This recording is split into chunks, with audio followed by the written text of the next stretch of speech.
नमो तस् भगवतो अरहतो सम्मा संबुद्धास्। नमो तस् भगवतो अरहतो सम्मा संबुद्धास्। नमो तस् भगवतो अरहतो सम्मा संबुद्धास्। भगवान तथागत अरहंत सम्यक संबुद्ध, भगवंतांचा सुवाख्यात धम्म आणि भगवंतांचा आर्य श्रावक संघ यांना त्रिवार अभिवादन. तर आपण या वर्षावसाच्या काळामध्ये उदान पाली या ग्रंथातील सुत्तांवर आधारित धम्मप्रवचन श्रवण केलेले आहेत आणि त्याच्या अंतर्गत आपण मेघीय सुत्त याविषयी गेल्या काही दिवसांपासून माहिती घेत आहोत. तर मेघीय सुत्त अतिशय महत्वपूर्ण असा विषय आपण समजून घेतलेला आहे. तर भगवान तथागतांनी मेघे यांना उपदेश केल्याच्या नंतर अथको भगवा एतमत्थं विदित्वा तायं वेलायं इमं उदानं उदानेसी, की त्या समयी त्या प्रसंगी भगवान तथागतांनी अशा प्रकारचं जे उदान वाक्य आहे ते आपल्याला वापरलेलं दिसते. खुद्दा वितक्का सुकुमा वितक्का अनुगता मनसो उप्पिलावा एते अविद्धा मनसो वितक्के हुराहुरं धावती अंतचित्तो. म्हणजे भगवान तथागतांनी या गाथेमध्ये हे सांगितलेलं आहे का जे क्षुद्र वितर्क आहेत, सूक्ष्म वितर्क आहेत, अनुगत मनसा उत्पिलावा, मनामध्ये ते उत्पन्न होत राहतात आणि मनात उत्पन्न होणाऱ्या या वितर्कांना न जाणल्यामुळे, न समजून घेतल्यामुळे हुराहुरंग धावती भंत चित्तो, का हा भ्रांत चित्त जे आहे, भ्रांत चित्त, भटकणारा चित्त, हे हुराहुरंग इकडे तिकडे हे भटकत राहतं. एतेच विद्धा मनसो वितक्के आता पियो संवरती सतीमा. परंतु जो या वितर्कांना योग्य प्रकारे जाणतो तो वीर्यवान व्यक्ती, तो संयमित व्यक्ती, तो स्मृतिमान व्यक्ती अनुगतो मनसो उप्पिलावे, तर तो या वितर्कांच्या पाठीमागे लागत नाही.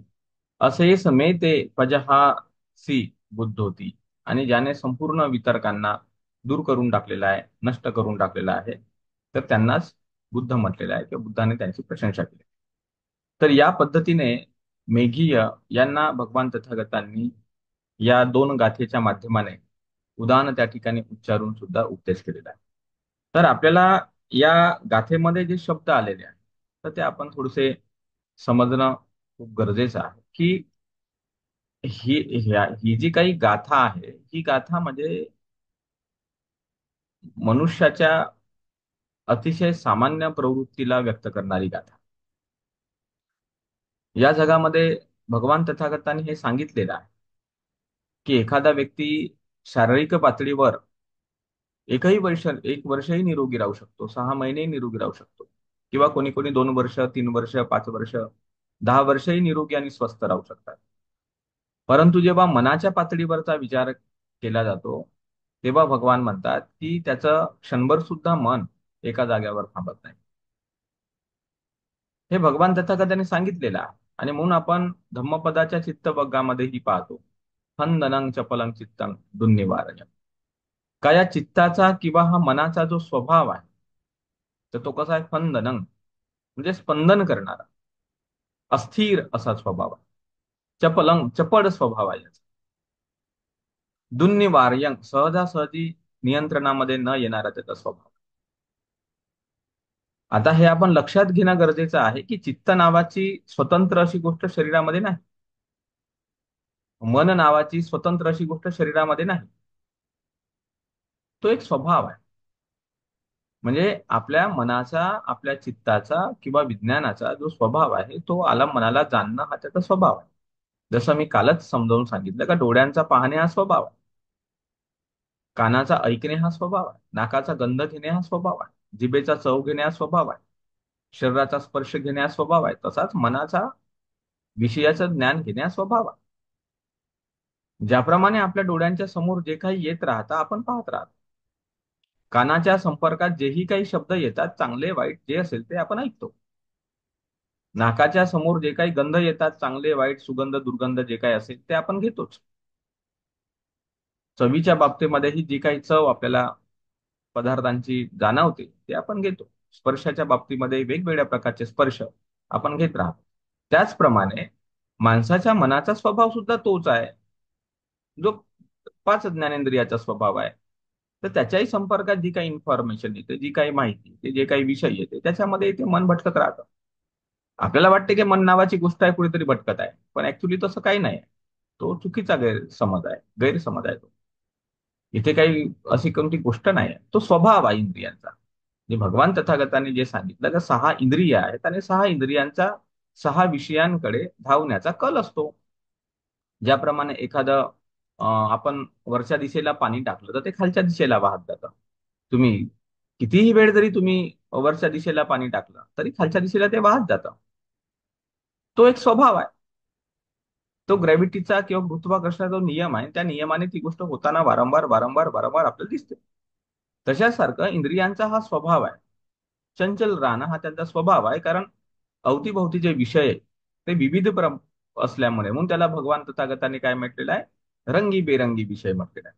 म्हणजे विविध प्रकारचे, वेगवेगळ्या रंगाचे, वेगवेगळ्या स्वभावाचे, वेगवेगळ्या पद्धतीचे विषय आपल्या अवतीभोवती आहेत. तर ते विषय असल्यामुळे इंद्रियांचा स्वभाव त्या गोष्टींकडे धाव घेणं आहे आणि ते धाव घेत राहत. तर म्हणून हे लक्षात घेतलं पाहिजे का इंद्रियांचा हा जो स्वभाव आहे, तर त्या स्वभावाच्या अनुषंगाने, त्या स्वभावाच्या आधारावरच खुद्दा वितक्का, सुकुमा वितक्का, म्हणजे क्षुद्र वितर्क, सूक्ष्म वितर्क हे उत्पन्न होत राहतात. वितर्क या शब्दाचा अर्थ आपण समजून घेतलेला आहे. वितर्क म्हणजे आपलं मन विषयाकडे जाणं, त्यालाच वितर्क म्हणतात. तर या ठिकाणी खुद्दा वितक्का हा जो शब्द आहे, क्षुद्र वितर्क, म्हणजे हे काम वितर्क, व्यापाद वितर्क, विहिंसा वितर्क, यांना थोडं क्षुद्र वितर्क म्हटलेलं आहे. म्हणजे आहे ते सूक्ष्मच, त्याच्याबद्दल वाद नाही, आहे हे सूक्ष्म. परंतु हे सूक्ष्म वितर्कांच्या तुलनेमध्ये थोडे मोठे आहे. सूक्ष्म म्हटल्यानंतर त्या अशा गोष्टी असतात ज्याचा परिणाम पण छोटा असतो, आणि अशा गोष्टी असतात ज्या सहजासहजी लक्षात पण येतात. आणि हे क्षुद्र वितर्क म्हटल्यानंतर याचा स्वभाव थोडासा लक्षातही येतो आणि याचा परिणामही थोडासा मोठा असतो. या अर्थाने क्षुद्र हा शब्द वापरलेला आहे.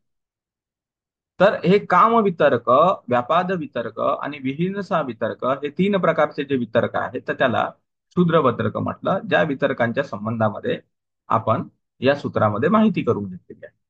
तर या ठिकाणी जे हे सूक्ष्म वितर्क हा जो शब्द आपल्याला दिसून पडतो, तर त्याचा अर्थ काय आहे, सूक्ष्म कोणत्या अर्थाने म्हटलेला आहे, तर त्याच्यामध्ये ज्ञाती वितक्कादयो अधिपित्ता, म्हणजे ज्ञाती वितक्को म्हणजे नातेवाईकांबद्दलचा विचार, जे कोणी आपल्याला प्रिय आहेत, जे कोणी आपल्याला आवडणारे आहेत, त्यांचं जे मनामध्ये चिंतन उत्पन्न होते, त्याला सुद्धा ज्ञाती वितर्क म्हणतात. किंवा जनपद वितक्को, का ज्या परिसरामध्ये आपण राहतो, ज्या एरियामध्ये आपण राहतो, तर त्या जनपदाप्रती किंवा त्या जागेप्रती, त्या स्थानांप्रती, त्या ठिकाणांप्रती जे मनामध्ये वितर्क येतात, त्यांना जनपद वितर्क म्हणतात. अमरा वितक्को, अमरा वितक्को म्हणजे एक प्रकारे ही चंचलता आहे, याचा काही विषय निश्चित नाही आहे. अमरा याचा तो अनिश्चित, याचा विषय काही निश्चित नाही आहे. म्हणजे याच विषयावर चिंतन होईल बाबा, हेच विषय मनात येतील असं काही नाही. कोणतेही विषय मनामध्ये जे येणं आहे त्याला अमरा वितर्क. परानुदयताय पटिसंवित्तो वितर्को. त्याचप्रमाणे जे परके लोक आहेत, अन्य प्रकारचे लोक आहेत, अन्य काही गोष्टी आहेत, अदर्स थिंग्स आहेत, तर त्या गोष्टींच्या बाबतीमध्येही मनामध्ये जे वितर्क येतात ते वितर्क. परत लाभ सत्कार इत्यादी गोष्टीशी संबंधित ज्या गोष्टी असतात, किंवा त्याचप्रमाणे आपण या ठिकाणी पाहतो की अन्यही असे जे वितर्क असतात वेगवेगळ्या पद्धतीचे, तर ते जे उत्पन्न होतात. परंतु यांना सूक्ष्म का म्हटलं, की काम वितक्कादयो विय दारुणा ना होती. म्हणजे काम वितर्क हा एक प्रकारचा कठोर वितर्क समजला जातो, दुर्गामी परिणाम आणणारा वितर्क समजला जातो, आणि म्हणून तेवढा मोठा प्रभाव या वितर्कांचा पडत नाही. चला बाबा, एखादा व्यक्ती आपल्या नातेवाईकांबद्दल काही मनामध्ये गोष्टी आणत असेल, तर त्याच्याने काही फार मोठा परिणाम शरीरावर येत नाही, किंवा याच्यामध्ये येत नाही. त्याला आपण एक सामान्य म्हणतो का, चला बाबा आली गोष्ट चित्तामध्ये, आली थोड्या वेळानंतर गेली. तर त्याचा जो एक रिझल्ट आहे, त्याचा जो परिणाम आहे, तेवढा दारुण नाही आहे, तेवढा कठोर नाही आहे. तर म्हणून ज्या वितर्कता येतात मनामध्ये, वितर्कता येतात अनेक प्रकारे. आता या ठिकाणी आपण जे उदाहरणं दिलेली आहेत दोन चार प्रकारची, हे केवळ दोन चार उदाहरण नाही आहे. आदी, आदी या शब्दाचा अर्थ होतो इत्यादी प्रकारच्या, म्हणजे अनेक गोष्टींचा विचार या ठिकाणी केला गेला. तर म्हणून सूक्ष्म वितर्काच्या अंतर्गत या पद्धतीचे वितर्क येत असल्याचं आपल्याला दिसते. म्हणून भगवान काय म्हणतात त्या ठिकाणी, का हे जे सूक्ष्म वितर्क, हे जे क्षुद्र वितर्क म्हणजे हीन, क्षुद्र याचा अर्थ हीन वितर्क, सूक्ष्म वितर्क असे मनामध्ये चालतात. आणि अनुगता, अनुगता, अनुगता म्हणजे मनसो उपविलावात. म्हणजे याचा अर्थ काय होतो, अनुगता म्हणजे वितक्के ही उपज्यमाने चित्तं तदनुगतमेव होती तत् आरंभा ना ही निरोपंतु. म्हणजे याचा अर्थ होतो का हे वितर्क आपल्या चित्तामध्ये जेव्हा उत्पन्न होतात, तर त्याचं अनुगमन करतात. जे काही आलंबन आहे, त्या आलंबनाचं ते अनुगमन करतात, म्हणून त्यांना अनुगता शब्द वापरलेला आहे. जसं आता उदाहरण दाखल, एक सूक्ष्म जसा कामवितर्क एखाद्याच्या मनात निर्माण झाला, तो कामवितर्क निर्माण झाल्याच्या नंतर तो काय करतो, कामना निर्माण करणारं जे आलंबन आहे त्या आलंबनाचं अनुगमन करते ते चित्त, किंवा तो व्यवहार तसा करतो. जसं एखाद्याच्या चित्तामध्ये असं जर निर्माण झालं का, अरे ती वस्तू मला पसंत पडलेली आहे, म्हणजे वस्तू कामना निर्माण झाली. तर वस्तू कामना निर्माण झाल्याच्या नंतर चित्तामध्ये त्या वस्तूंप्रती जे एक अ, अ, विचार चालत आहे किंवा एक चिंतन चालत आहे, तर त्याचा अर्थ हा नाही होत का ते तेवढ्या पुरतं थांबते. तर त्याचं त्या वस्तूचं अनुगमन केलं जातं. त्या वस्तूचं सर्च, शोधणं, का ती वस्तू मला भेटली पाहिजे, ती वस्तू मला खरेदी करायची आहे, ती वस्तू मला आणायची आहे. तर या सगळ्या प्रक्रिया पुढे चालतात जोपर्यंत ती वस्तू त्याला प्राप्त होत नाही. आणि जर समजा ती वस्तू त्याला नाही प्राप्त झाली, तर शोक उत्पन्न होतो. नाही प्राप्त झाली तर मनामध्ये थोडं वाईट वाटते. नाही प्राप्त झाली तर मन बेचैन होऊन जातं. म्हणजे या पद्धतीने हे अनुगमन जे आहे, आलंबनाचं अनुगमन, त्या विषयाचं अनुगमन, हे होताना या ठिकाणी दिसतं. त्याच प्रकारे आपण या अनेक प्रकारच्या गोष्टी आपण पाहतो. नातेवाईकांचं स्मरण झाल्यावर आपण त्यांना फोन करतो, त्यांच्यासोबत बोलतो, प्रसंगी त्यांना भेटायला जातो, म्हणजे अनुगमन आहे त्या ठिकाणी, त्याला अनुगमन म्हटलेलं आहे. किंवा एखाद्या ठिकाणांचं स्मरण झाल्याच्या नंतर आपण त्या ठिकाणी भेट द्यायला जातो. म्हणजे या सगळ्या ज्या गोष्टी आहेत त्या आपण करताना आपल्याला दिसतात. एखादा लाभ, एखादा सत्कार आपला झाला असेल किंवा काय, तर त्या गोष्टीचं स्मरण झाल्यानंतर आपल्याला जर काही वस्तू त्या ठिकाणी प्रेझेंट भेटली असेल, त्या वस्तूकडे आपण पाहतो, त्याला न्याहाळतो, म्हणतो की माझा असा असा सत्कार केला गेला, आपण चर्चा करतो त्या विषयावर. किंवा कोणी अपमान केला असेल तर असा असा अपमान केला, चर्चा करतो त्या विषयावर. कोणी दुखावलं असेल, आपण विचार करतो त्याच्यावर आणि त्याच्यावर चर्चा करतो, किंवा त्याचं काय प्लॅनिंग आहे ते प्लॅनिंग ठरत असते. म्हणजे मनामध्ये अनेक प्रकारचे जे वितर्क जे चालतात, तर ते वितर्क अशा पद्धतीचे चालतात. म्हणून त्याला अनुगमन हा जो शब्द आहे तो याच्यासाठी वापरला, कावर केवळ मनामध्ये विचार आला किंवा वितर्क आला. वितर्क म्हणजे मन त्या आलंबनात, आणि विचार म्हणजे त्याच्यावर चिंतन कर. तर जेव्हा हा वितर्क किंवा विचार जर आपल्या मनात काम करतात, तेवढ्या पुरता तो राहत नाही. तर त्याचं अनुगमन जे आहे ते होताना आपल्याला दिसते. आणि म्हणून या ठिकाणी म्हटलेलं आहे, मनसो उपविलावत. म्हणजे मन याच्यामुळे काय होते, एक प्रकारे बेचैन. मनामध्ये कुठलीही गोष्ट जरी आली तर मन हे स्थिर राहत नाही, किंवा जी शरीरामधली किंवा मनातली जी स्थिरता आहे तर ती त्या ठिकाणी थोडीशी गमावली जाते त्या वेळापुरती, त्या समयापुरती.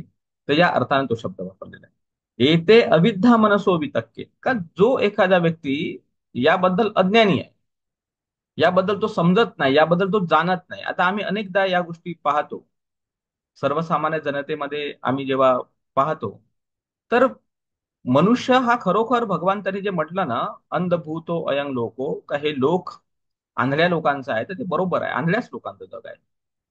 आपल्या मनामध्ये येणाऱ्या वितर्कांना, येणाऱ्या विचारांना, आणि त्या विचारांचं अनुगमन कसं होत आहे, त्याचा परिणाम कसा येत आहे, ही जाणण्याची बिलकुल माणसाच्या मनाची तयारी राहत नाही. बिलकुल तयारी राहत नाही. त्याला खाण्याची तयारी राहते, त्याला पिण्याची तयारी राहते, त्याला इकडे तिकडे घुमणे फिरण्याची तयारी राहते, आपलं आरोग्य जतन करण्याची तयारी राहते, या अनेक अनेक गोष्टींची त्याची तयारी राहते माणसाची. तो त्याच्यामध्ये कितीही धावपळ करू शकते. पण त्याच्या मनामध्ये जे चाललेलं आहे, आणि त्या मनात चाललेल्या गोष्टींमुळे तो त्रस्त आहे, तो दुःखी आहे, किंवा गलत मार्गाला चाललेला आहे, तर त्याच्याबद्दल तो लपवून ठेवण्याचा प्रयत्न. म्हणजे प्रत्येक व्यक्तीला असं वाटते की माझं मन म्हणजे माझी संपत्ती आहे. माझ्या मनातले वितर्क विचार माझी संपत्ती आहे आणि माझा कमीपणा हा लोकांसमोर नाही आला पाहिजे. माझ्या मनात लोभ आहे, द्वेष आहे, ईर्ष्या आहे, मत्सर आहे, दुसऱ्यांबद्दलचे काही षडयंत्र चाललेले आहेत, काही प्लॅनिंग्स चाललेले आहेत, तर त्या कोणाच्या समोर नाही आल्या पाहिजे. म्हणजे व्यक्ती ज्याप्रमाणे एखादा व्यक्ती जसं मांजर सारखे जे प्राणी असतात ते घाण करतात आणि ते घाण एखाद्या याच्याने मातीने वगैरे झाकून ठेवत असतात, तशासारखे लोक आपल्या या मानसिक घाणीला, मानसिक विकारांना, मानसिक चंचलतेला, भयाला असे झाकून ठेवत राहतात. आणि इतके झाकून ठेवतात, इतके झाकून ठेवतात आणि वर इतकं दाखवतात ते एकदम स्टँडर्डनेस ज्याला आपण म्हणतो तो प्रेझेंट करतात, का बघा आम्ही किती स्टँडर्ड आहोत. जसं ज्याप्रमाणे आपण वेगवेगळ्या प्रकारचे बिझनेस अलीकडच्या काळात डेव्हलप झालेले आहेत, जसं रिसेप्शनिस्ट असतील किंवा एअर होस्टेस असतील किंवा या प्रकारचे जे काही बिझनेस आपण पाहतो, तिथे लोक अतिशय टवटवीत राहतात, एकदम टिपटाप राहतात. किंवा बिझनेसमध्ये लोक मोठे टाय कोट लावून एकदम टिपटाप राहतात असे. तर आपल्याला वाटते की बाप रे, काय टिपटापपणा आहे हा, काय हायफायपणा आहे हा. पण त्या हायफाय पणाच्या मनाच्या मागे जे मनामध्ये, जे त्यांच्या चित्तामध्ये जो वितर्कामुळे होणारा त्रास, तकलीफ, टेन्शन, तणाव, हे जे काही राहतात, तर ते बिलकुल प्रदर्शित होऊ देत नाहीत. त्यांना वाटते की आमचं हे व्यक्तिमत्व हे पुढे आलंच नाही पाहिजे, आमचं हे व्यक्तिमत्व हे प्रेझेंटच नाही झालं पाहिजे. कारण त्यांच्या मनामध्ये भीती असते का जर हे प्रेझेंट जर झालं तर लोक आपली निंदा करतील, जर हे प्रेझेंट झालं तर लोक आपल्याला नावं बोटं ठेवतील, जर हे प्रेझेंट झालं तर आपल्या मनामध्ये कोणते मनसुबे चाललेले आहेत ते दुसऱ्यांना समजेल, किंवा कोणी दुश्मन असेल त्या दुश्मनाला समजेल, कोणी दोस्त असेल त्या दोस्ताला समजेल. तर हे जे आपण आपल्या मनामध्ये चालत असलेला हा जो गोंधळ आहे, हा गोंधळ आपण बरोबर प्रकट करत नाही आणि मनातल्या मनामध्ये तसाच ठेवतो. आणि याचा दुष्परिणाम असा येतो की आपण दुःखी राहतो. आणि या दुःखामुळे व्यक्ती सांगू शकत नाही, मोकळं मन करू शकत नाही, किंवा कोणाला सांगावं हाही प्रश्न त्याच्या समोर आहे. कारण इन्फॉर्मेशन ही अशी गोष्ट आहे ज्याचा गैरफायदा होऊ शकतो, गैरमतलब काढला जाऊ शकतो, गैरफायदा होऊ शकतो. त्याच्यामुळे ते सांगणं मोठं कठीण आहे. इतकं कठीण आहे की तुम्ही कल्पना करा, तुम्हाला स्वतःला हा विषय समजला असेल की मी म्हणत काय आहे. ही गोष्ट कठीण आहे. ती कठीण यासाठी आहे कारण तेवढे समजूतदार लोक तर पाहिजे आपल्या अवतीभोवती. समजा एखाद्या व्यक्तीला आपण म्हटलं का मला या गोष्टीची भीती वाटते. आता भीती वाटते हा शब्द आपण वापरला तर त्या माणसाने समजून तर घेतलं पाहिजे का भीती वाटणे ही कॉमन गोष्ट आहे बाबा. आणि भीती वाटत असेल ती भीती दूर कशी करायची, त्याच्यात काही मार्गदर्शन, काही गायडन्स भेटत असेल तो व्यक्ती सांगेल, बरोबर आहे, म्हणजे सांगेल तो. परंतु आपण सांगत आहो का मला भीती वाटत बाबा, आणि तो व्यक्ती तुमच्या भीतीचा अपमान करत आहे, तुम्हाला टोमणा मारत आहे, किंवा तुम्हाला त्या मुळे अपमानित करत आहे, किंवा दोन चार जे लोक आहे त्यांना तो सांगत आहे का बघा हा भित्रा भागूबाई आहे, तर त्यावेळेस त्या व्यक्तीला काय अपमानित झाल्यासारखं नाही वाटेल का? त्याला असं वाईट नाही वाटेल का? वाईट वाटेल ना त्या माणसाला. तर प्रत्येक व्यक्ती आपल्या स्वतःला असं वाचवण्याचा प्रयत्न करतो, तो आपली कमजोरी असे पुढे आणण्याचा प्रयत्न करत नाही. कारण तो ज्या वातावरणात राहतो, ज्या कुटुंबात राहतो, ज्या समाजात राहतो, त्या समाजामध्ये मार्गदर्शक लोकांच्या, समजूतदार लोकांचा अभाव आहे. मार्गदर्शकांचा अभाव आहे आणि समजूतदार लोकांचा अभाव आहे. आणि जो काही सर्वात जास्त जनसंख्या जी आहे ते अपमानित करणाऱ्या लोकांची आहे, कमी लेखणाऱ्या लोकांची. कमी लेखणं, अपमानित करणं, किंवा त्याला टोमणा मारणं, या प्रकारच्या लोकांच्या सानिध्यात लोक राहतात. आणि म्हणून प्रत्येक कुटुंबांमध्ये प्रत्येक व्यक्ती कुठल्या ना कुठल्या वितर्कांच्या त्रासाने त्रस्त राहतो. परंतु जेव्हा त्याला म्हटलं अरे काहून बाबा तुझा चेहरा असा कोमेजलेला दिसतो, काय अडचण आहे? नाही नाही काही नाही म्हणते, काही अडचण नाही म्हणते. ठीक आहे. म्हणजे तो सांगू नाही शकत, स्वतःच्या पत्नीला नाही सांगू शकत, स्वतःची पत्नी स्वतःच्या नवऱ्याला नाही सांगू शकत, आईवडिलांना गोष्टी शेअर नाही केल्या जाऊ शकत. कारण प्रत्येक माणसाच्या मनामध्ये हे भय आहे का जर मी हे सांगितलं त्याच्यावर मला उत्तर तर भेटते की नाही माहित नाही, परंतु अपमान होईल आणि मला हे नावबोटं ठेवतील. तर या सगळ्या प्रक्रियेमुळे काय होते, हा जो आपल्या समूहामध्ये जे समूहाचं एक दडपण व्यक्तीला राहते. तर त्या दडपणामुळे हे जे काही भगवान तथागताने सांगितलेलं आहे का ते अविद्या मनसो वितक्के, तर तुम्ही त्या मनातल्या वितरकांना जाणू नाही शकत, आणि जाणलंही असेल तरी ते तुम्ही प्रकट नाही करू शकत. आणि प्रकट न करू शकल्यामुळे ज्याप्रमाणे एखादी निखारा असेल, तो आतल्या आतमध्ये असा कुरपत कुरपत राहतो आणि एखाद्या गोष्टीला हळूहळू हळूहळू जाळत राहतो. किंवा एखादी वाढवी असेल, जी वरच्या साईडला दिसून पडत नाही पण आतल्या आतल्या साईडला एखाद्या वस्तूला अशी पोखरत पोखरत राहते. त्याप्रमाणे हे तुमचे वितर्क, हे तुमचं चिंतन तुमच्या मनाला आणि तुमच्या शरीराला असे पोखरत राहतात, पोखरत राहतात, पोखरत राहतात. आणि ट्रेस आणि तणावाखाली तुम्ही जीवन जगत राहता. आणि हा ट्रेस, हा तणाव खूप सूक्ष्म पातळीवर काम करत राहतो. हा दिसत नाही. दिसताना जेव्हा मग तुम्ही सकाळ होते, ऑफिसला जाता, अतिशय नट्टापट्टा करून एकदम स्मार्ट बनून जाता. तुम्हाला असं वाटते पाहिल्यानंतर कोणत्याही व्यक्तीला, बापरे, हा तर माणूस मोठ्या कारमध्ये येत आहे. अरे हा तर माणूस किती चांगले टापटिपचे कपडे लावून आहे. अरे हा तर माणूस किती दिसायला एकदम सुंदर दिसत आहे, त्याची हेअरस्टाईल चांगली आहे, त्याचं दिसणं चांगलं आहे, त्याचं हे चांगलं आहे, त्याचं ते चांगलं आहे. लोक आकर्षित होतात, लोकांकडे पाहतात, अरे वा, अरे वा म्हणतात.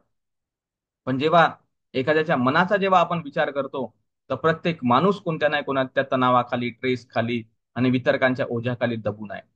अनेक प्रकारच्या दुःखाने तो पीडित आहे, पण हे दुःख सांगल कोणाला? तुम्ही जगाची समस्या समजून घेत नाही आहात, मी काय सांगण्याचा प्रयत्न करत आहे. ही फार मोठी समस्या आहे. परंतु ही समस्या व्यक्त नाही होत, ही समस्या प्रकट नाही होत. कारण प्रत्येक व्यक्तीच्या मनामध्ये ही भीती आहे, हे भय आहे, का माझं व्यक्तिमत्व जर कमजोर व्यक्तिमत्व, प्रत्येक व्यक्ती कमजोर आहे, प्रत्येक व्यक्ती कमकुवत आहे. पण ही कमजोरी, ही कमकुवतता जर समोर आली तर त्याचा अपमान केला जातो, त्याला कमी लेखलं जातं. त्याच्यामुळे तो प्रकट नाही करत, कारण त्याला मार्गदर्शन करणारं कोणी नाही. त्याला दोन गोष्टी समजावून सांगणारं कोणी नाही आहे, किंवा त्या वितर्कांना कसं शांत करायचं, सुंदर जीवन कसं, याचं मार्गदर्शन करणारं कोणी नाही. आणि म्हणून हे लोक अनेक प्रकारच्या दुःखामध्ये पडतात.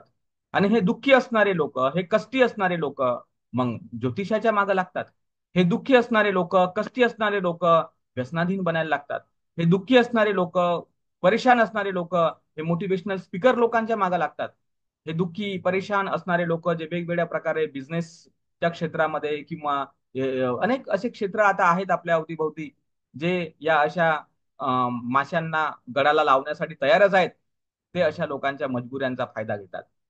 ते लोक नाही सांगत एकमेकांना, परंतु ते मानसिकतेचा अंदाज घेतात, की एखाद्याची समस्या घरगृहस्थीची असते, बायको नवऱ्या भांडणाची भांडणं असतात, संपत्तीच्या काही समस्या असतात, एकामेकांचं एकाची पटत नाही ही समस्या असते, कोणाचा डायव्होर्स होत राहत नाही ती समस्या असते, कोणाचं लव्ह मॅरेज होत राहत नाही ती समस्या असते.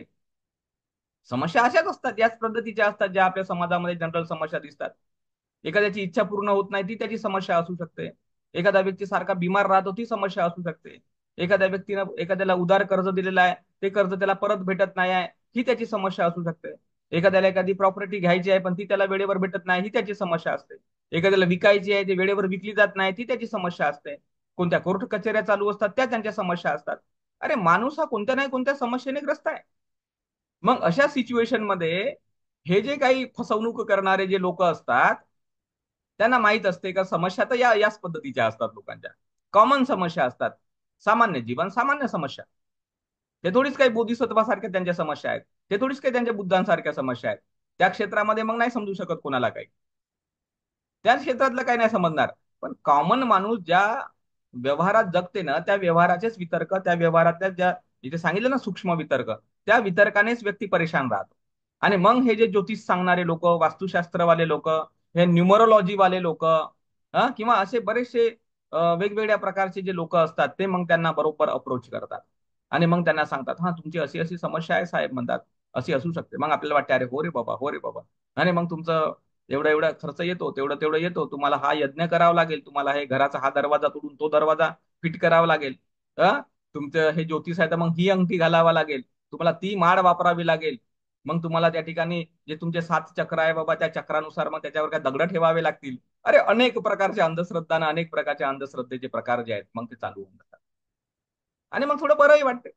चला बाबा, वाटलंय बरं थोड्या वेळ, एक दिवस, 2 दिवस, 4 दिवस, एखादी समस्या आहे थोडीशी दूर झाल्यासारखी वाटते. मग अजून आपला बिलीव निर्माण होते, अरे बघा त्या माणसाकडे मी गेलो, अशी अंगठी घातली निळ्या रंगाची आणि माझी समस्या सॉल्व्ह झाली. मग तो दुसऱ्याला सांगते, अरे तुलाही तसं वाटते ना, जा म्हणते त्या बाबाकडे, त्या भोंदूकडे, आणि बिलकुल तुझी समस्या नाही का बिलकुल सुटते म्हणते. आणि अशा पद्धतीने त्या लोकांचे कारनामे वाढत राहतात. अरे इतक्या दिसून पडतात आता अलीकडच्या काळामध्ये गोष्टी की कल्पना करू शकत नाही माणूस. कबूतरवाले बाबा, सापवाले बाबा, धुनीवाले बाबा, पंखा थांबवणारे बाबा, अरे अनेक प्रकारचे बाबे लोक निर्माण झालेले आहेत. हे कथा वाचन करणारे बाबे, म्हणजे इतक्या गोष्टी आता या विकसित झाल्या, या वाढल्या, का वाढल्या, कशामुळे वाढल्या, कोणी वाढवल्या, या तुमच्या मानसिक विकारांमुळे वाढल्या. काही त्याच्या मागे दुसरी कारण नाही. तुमच्या या मनामध्ये तुम्ही जे दुःखी राहता, वितर्काने ग्रस्त राहता, परेशान राहता, त्याच्यामुळे तुम्ही या अंधश्रद्धांना बळी पडता, या कर्मकांडांना बळी पडता, या भोंदू बाबांच्या मागे लागता, या ज्योतिषशास्त्राच्या मागे लागता, वास्तुशास्त्राच्या मागे लागता, ज्याला बिलकुल सिर पैर नाही अशा गोष्टींच्या तुम्ही मागे लागता. तुम्हाला थोड्या वेळासाठी का बरं वाटलं का तरी तुम्हाला वाटत राहते का झालं बाबा आपलं कल्याण, आणि असे त्यांचे मोठमोठे मेळावे भरतात लाखोच्या संख्येने लोक, लाखोच्या संख्येने. म्हणून हे जे काही देवी देवतांच्या भक्ती करणाऱ्या गोष्टी असतील की पूजापाठ करणाऱ्या गोष्टी असतील, अशा अनेक प्रकारच्या ज्या अंधश्रद्धा आहेत, त्या का निर्माण झाल्या, कशामुळे निर्माण झाल्या, याच्या मागाचं मूळ काय आहे. याच्या मागाचं मूळ आहे की तुम्ही तुमच्या वितर्कांना जाणत नाही. हेच मूळ आहे त्याचं. दुसरं दुसरं काही मूळ नाही. त्याचं मूळ हे आहे की तुम्ही तुमच्या मनामध्ये चालणाऱ्या वितर्कांना बरोबर समजलेलं नाही, त्या वितर्कांना बरोबर तुम्ही जाणलेलं नाही, आणि त्या वितर्कातून, त्या चंचलतेतून कसं बाहेर पडायचं, काय त्याच्यावर मार्ग निघू शकतो, काय मार्ग काढला जातो, हे काही आपल्याला समजत राहत नाही. आणि शेवटी का याचं कारण आहे, कारण हा जो काही रॅशनलिझम नावाचा जो शब्द आहे ना, ज्याला बुद्धिवाद म्हटलेला आहे, तो बुद्धिवादाचा प्रचार आणि प्रसार आहे नाही तेवढा जेवढा असायला पाहिजे. मोठं बुद्धिवादी लोक पसंत नाहीत या जगाला. कारण बुद्धिवाद हा इतका महत्वाचा शब्द आहे, रॅशनलिझम इतका महत्वाचा शब्द आहे, की त्या शब्दाचा संपूर्ण जगामध्ये सर्वात जास्त विरोध केला जातो, या एकाच शब्दाचा. बुद्धिवादी माणूस या जगाला पसंतच नाही, बुद्धिवादी माणूस या जगाला पाहिजेच नाही. कारण बुद्धिवादी माणूस हा सत्याला सत्य म्हणून ओळखतो, असत्याला असत्य म्हणून ओळखतो. आणि जेव्हा तो असं ओळखतो, तो सत्काय दृष्टी सोडतो. असा जेव्हा तो ओळखतो, सिलव्रत परामर्श सोडतो. असा जेव्हा तो ओळखतो, तो व्यक्ती अनेक प्रकारच्या ज्या विचिकित्सा असतात, शंका कुशंकेच्या काही सिद्धांत असतात, ते सगळे सोडून देतो. अरे तो व्यक्ती श्रोतापन्न बन. अरे जो व्यक्ती श्रोतापन्न बनेल, तर तुम्ही कल्पना करा, या शरीराला मी मी माझं माझं म्हणण्याची जी प्रक्रिया सगळ्या जगामध्ये चाललेली आहे, आणि त्या गोष्टीवर संपूर्ण मार्केट उभं आहे, सगळं ब्युटी पार्लर उभं आहे ना, या शरीराला अशुभ तुम्ही समजायला लागले, तर शुभ समजणारी जी मोठी यंत्रणा काम करत आहे, वेगवेगळ्या प्रकारची हेअर डायचे प्रकार चाललेले आहेत, त्वचा स्किनच्या संदर्भातले काही प्रकार चाललेले आहेत, अनेक प्रकारचा हा मार्केट आहे मोठाच्या मोठा. आणि तुम्ही लोकांना सांगाल का अशुभ भावना करा, तर ते शक्य आहे का. म्हणजे करोडो लोकांना जी बाजारपेठ बेवकूफ बनवत आहे, तर त्या तुम्ही करोडो लोकांच्या विरोधामध्ये एकटा माणूस जाल, तर तुमच्या एकट्या माणसाला कोण ऐकणार आहे. तुम्ही कल्पना करा, हजारोच्या, लाखोच्या संख्येने लोक वेगवेगळ्या शीलव्रतामध्ये पडलेले आहेत, वेगवेगळ्या प्रकारच्या पूजापाठामध्ये, वेगवेगळ्या प्रकारच्या रीतिरिवाजांमध्ये, वेगवेगळ्या प्रकारच्या सण उत्सवांमध्ये, काय हे केल्यानंतर आमचं कल्याण होईल, मंगल होईल, देवाची अनुकंपा आमच्यावर होईल, या भावनेत पडलेल्या आहेत. आणि तुम्ही बुद्धिवाद शिकवाल त्यांना, तुम्ही म्हणा का तुम्ही बुद्धिवादी बना. अरे कोण तुमचं ऐकणार आहे, कोण ऐकणार आहे. वेगवेगळ्या वितर्कांमध्ये लोक पडलेले आहेत, वेगवेगळ्या मिथ्या धारणांमध्ये पडलेले आहेत. आत्मा, परमेश्वर, हे थे, अनेक मिथ्या धारणांमध्ये लोक पण, तुम्ही त्यांना सांगाल की तुम्ही प्रज्ञावान बना, कोण ऐकणार आहे. म्हणून जो रॅशनलिझमचा माणूस आहे ना, जो रॅशनलिस्ट व्यक्ती आहे ना, तो कोणालाच नाही पाहिजे. जे सायंटिफिक टेम्परामेंट ज्याला आपण म्हणतो, वैज्ञानिक दृष्टिकोन ज्याला आपण म्हणतो, तो कोणालाच नाही पाहिजे. भारतीय संविधानामध्ये तो शब्द आहे का वैज्ञानिक दृष्टिकोनाचा प्रचार आणि प्रसार भारत देशामध्ये झाला पाहिजे. परंतु आपण जेव्हा प्रॅक्टिकली गोष्टी पाहतो, तर वैज्ञानिक दृष्टिकोनाचा प्रचार आणि प्रसार केला जातो का, आणि होत आहे का. तुम्ही सिरियल्स बघा, तुम्ही मूवीज बघा, तुम्ही अनेक गोष्टी अशा तुमच्या अवतीभोवती बघा, अंधश्रद्धांचा जितक्या मेहनतीने प्रचार आणि प्रसार केला जातो, तेवढा केला जातो का सायंटिफिक दृष्टिकोनाचा प्रचार आणि प्रसार. कोण आहे असा माणूस जो तुम्हाला सायंटिफिक दृष्टिकोन बरोबर समजावून सांगत आहे. कोण तुम्हाला आईन्स्टाईनचे सिद्धांत समजावून सांगत आहे. कोण तुम्हाला न्यूटनचे सिद्धांत समजावून सांगत आहे. कोण तुम्हाला डार्विनचे सिद्धांत समजावून सांगत आहे. कोण तुम्हाला मेंडेल समजावून सांगत आहे. कोण तुम्हाला डॉक्टर आंबेडकर समजावून सांगत आहे. कोण कोण तुम्हाला मार्क्स समजावून सांगत आहे. कोण आहेत हे लोक. कोण तुम्हाला बुद्ध समजावून सांगत आहे. तुम्ही इमॅजिन करा, कल्पना करा, का नाही. फक्त हा सिलेबस मध्ये लोक शिकतात ते विद्यार्थी, आणि ते विद्यार्थी बिचारे बेवकूफ राहतात. काय त्या विद्यार्थ्यांना तरी तेवढी अक्कल राहते, फक्त ते पाठांतर करतात. ते पाहतात का बाबा हा प्रश्न येईल तर हे उत्तर लिहा लागेल, संपला विषय त्यांचा. त्यांच्या डोक्यामध्ये काही त्याच्याने प्रकाश नाही पडत का हे सायन्स निर्माण झालं कशासाठी आणि कोणत्या गोष्टीसाठी निर्माण झालेलं आहे. त्यांच्यासाठी सायंटिफिक स्टडी करणे म्हणजे एक प्रकारचा बाजारपेठ उत्पन्न करणे आहे. याच्याने मी एखादी वस्तू बनवीन, ते मार्केटला विकीन आणि 2 पैसे कमवीन, हा त्यांचा विचार आहे. याला काय अर्थ आहे का? सायंटिफिक सिद्धांत का समाजामध्ये जनमानसामध्ये प्रसारित केले जात नाहीत? कारण सायंटिफिक सिद्धांत जर प्रसारित केले, डार्विन तुम्ही शिकवायला लागलात, तर जे जीवशास्त्राच्या क्षेत्रामध्ये जे ईश्वराचं प्राबल्य आहे का, ईश्वराने जग निर्माण केलं वगैरे, हा प्रकार नष्ट होऊन जाईल ना.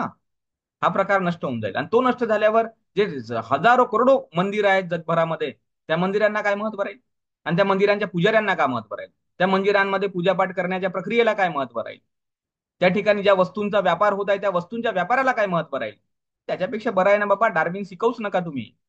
डार्विनला बरबाद करून टाका, डार्विनला खतम करा. ते फक्त सिलेबस पुरतं ठेवा. ते विद्यार्थ्यांना थोडंसं प्रकरण द्या, फक्त का उत्क्रांतीचं एवढंसं प्रकरण द्या, तेवढंच पाठ करा बाबा, आणि तेवढंच तुम्ही शिका. कोण विद्यार्थी आहे, कोण विद्यार्थी आहे ज्याला मनापासून असं वाटते का मी जास्त स्टडी केला पाहिजे? हे करद्याला वाटते.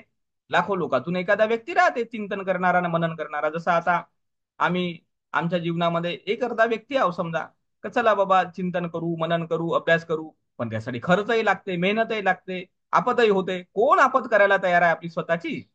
बुद्धिवादी बनणं मोठं कठीण काम.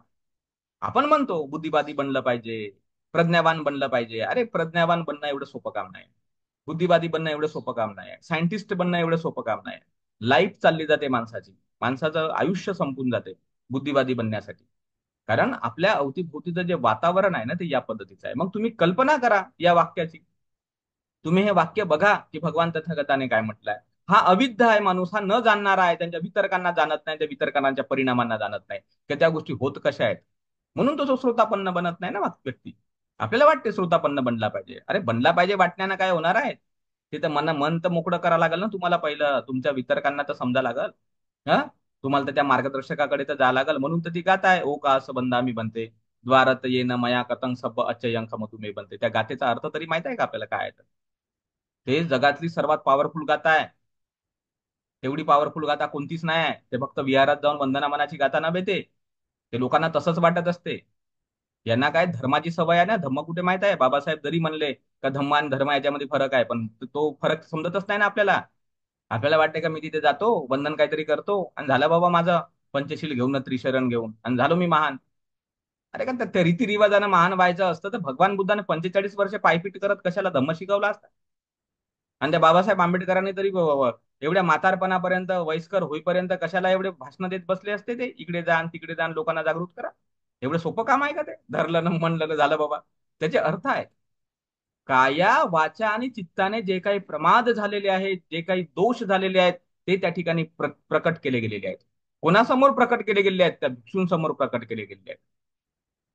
त्या भिक्षुणी समोर प्रकट केले गेलेले आहेत. आणि ही एक इमॅजिन केलेली आहे, ही कल्पना केलेली आहे की तो भिक्षू आणि ती भिक्षुणी पवित्र आहेत लोक, जे आमचं दुःख समजून घेतील, आमच्या अडचणी समजून घेतील, आमचे विकार समजून घेतील आणि आम्हाला योग्य मार्गदर्शन करतील, ही अपेक्षा आहे. परंतु जेव्हा आपण या गोष्टी पाहतो समाजामध्ये, की अरे तो व्यक्ती तेवढा लायक दिसत नाही.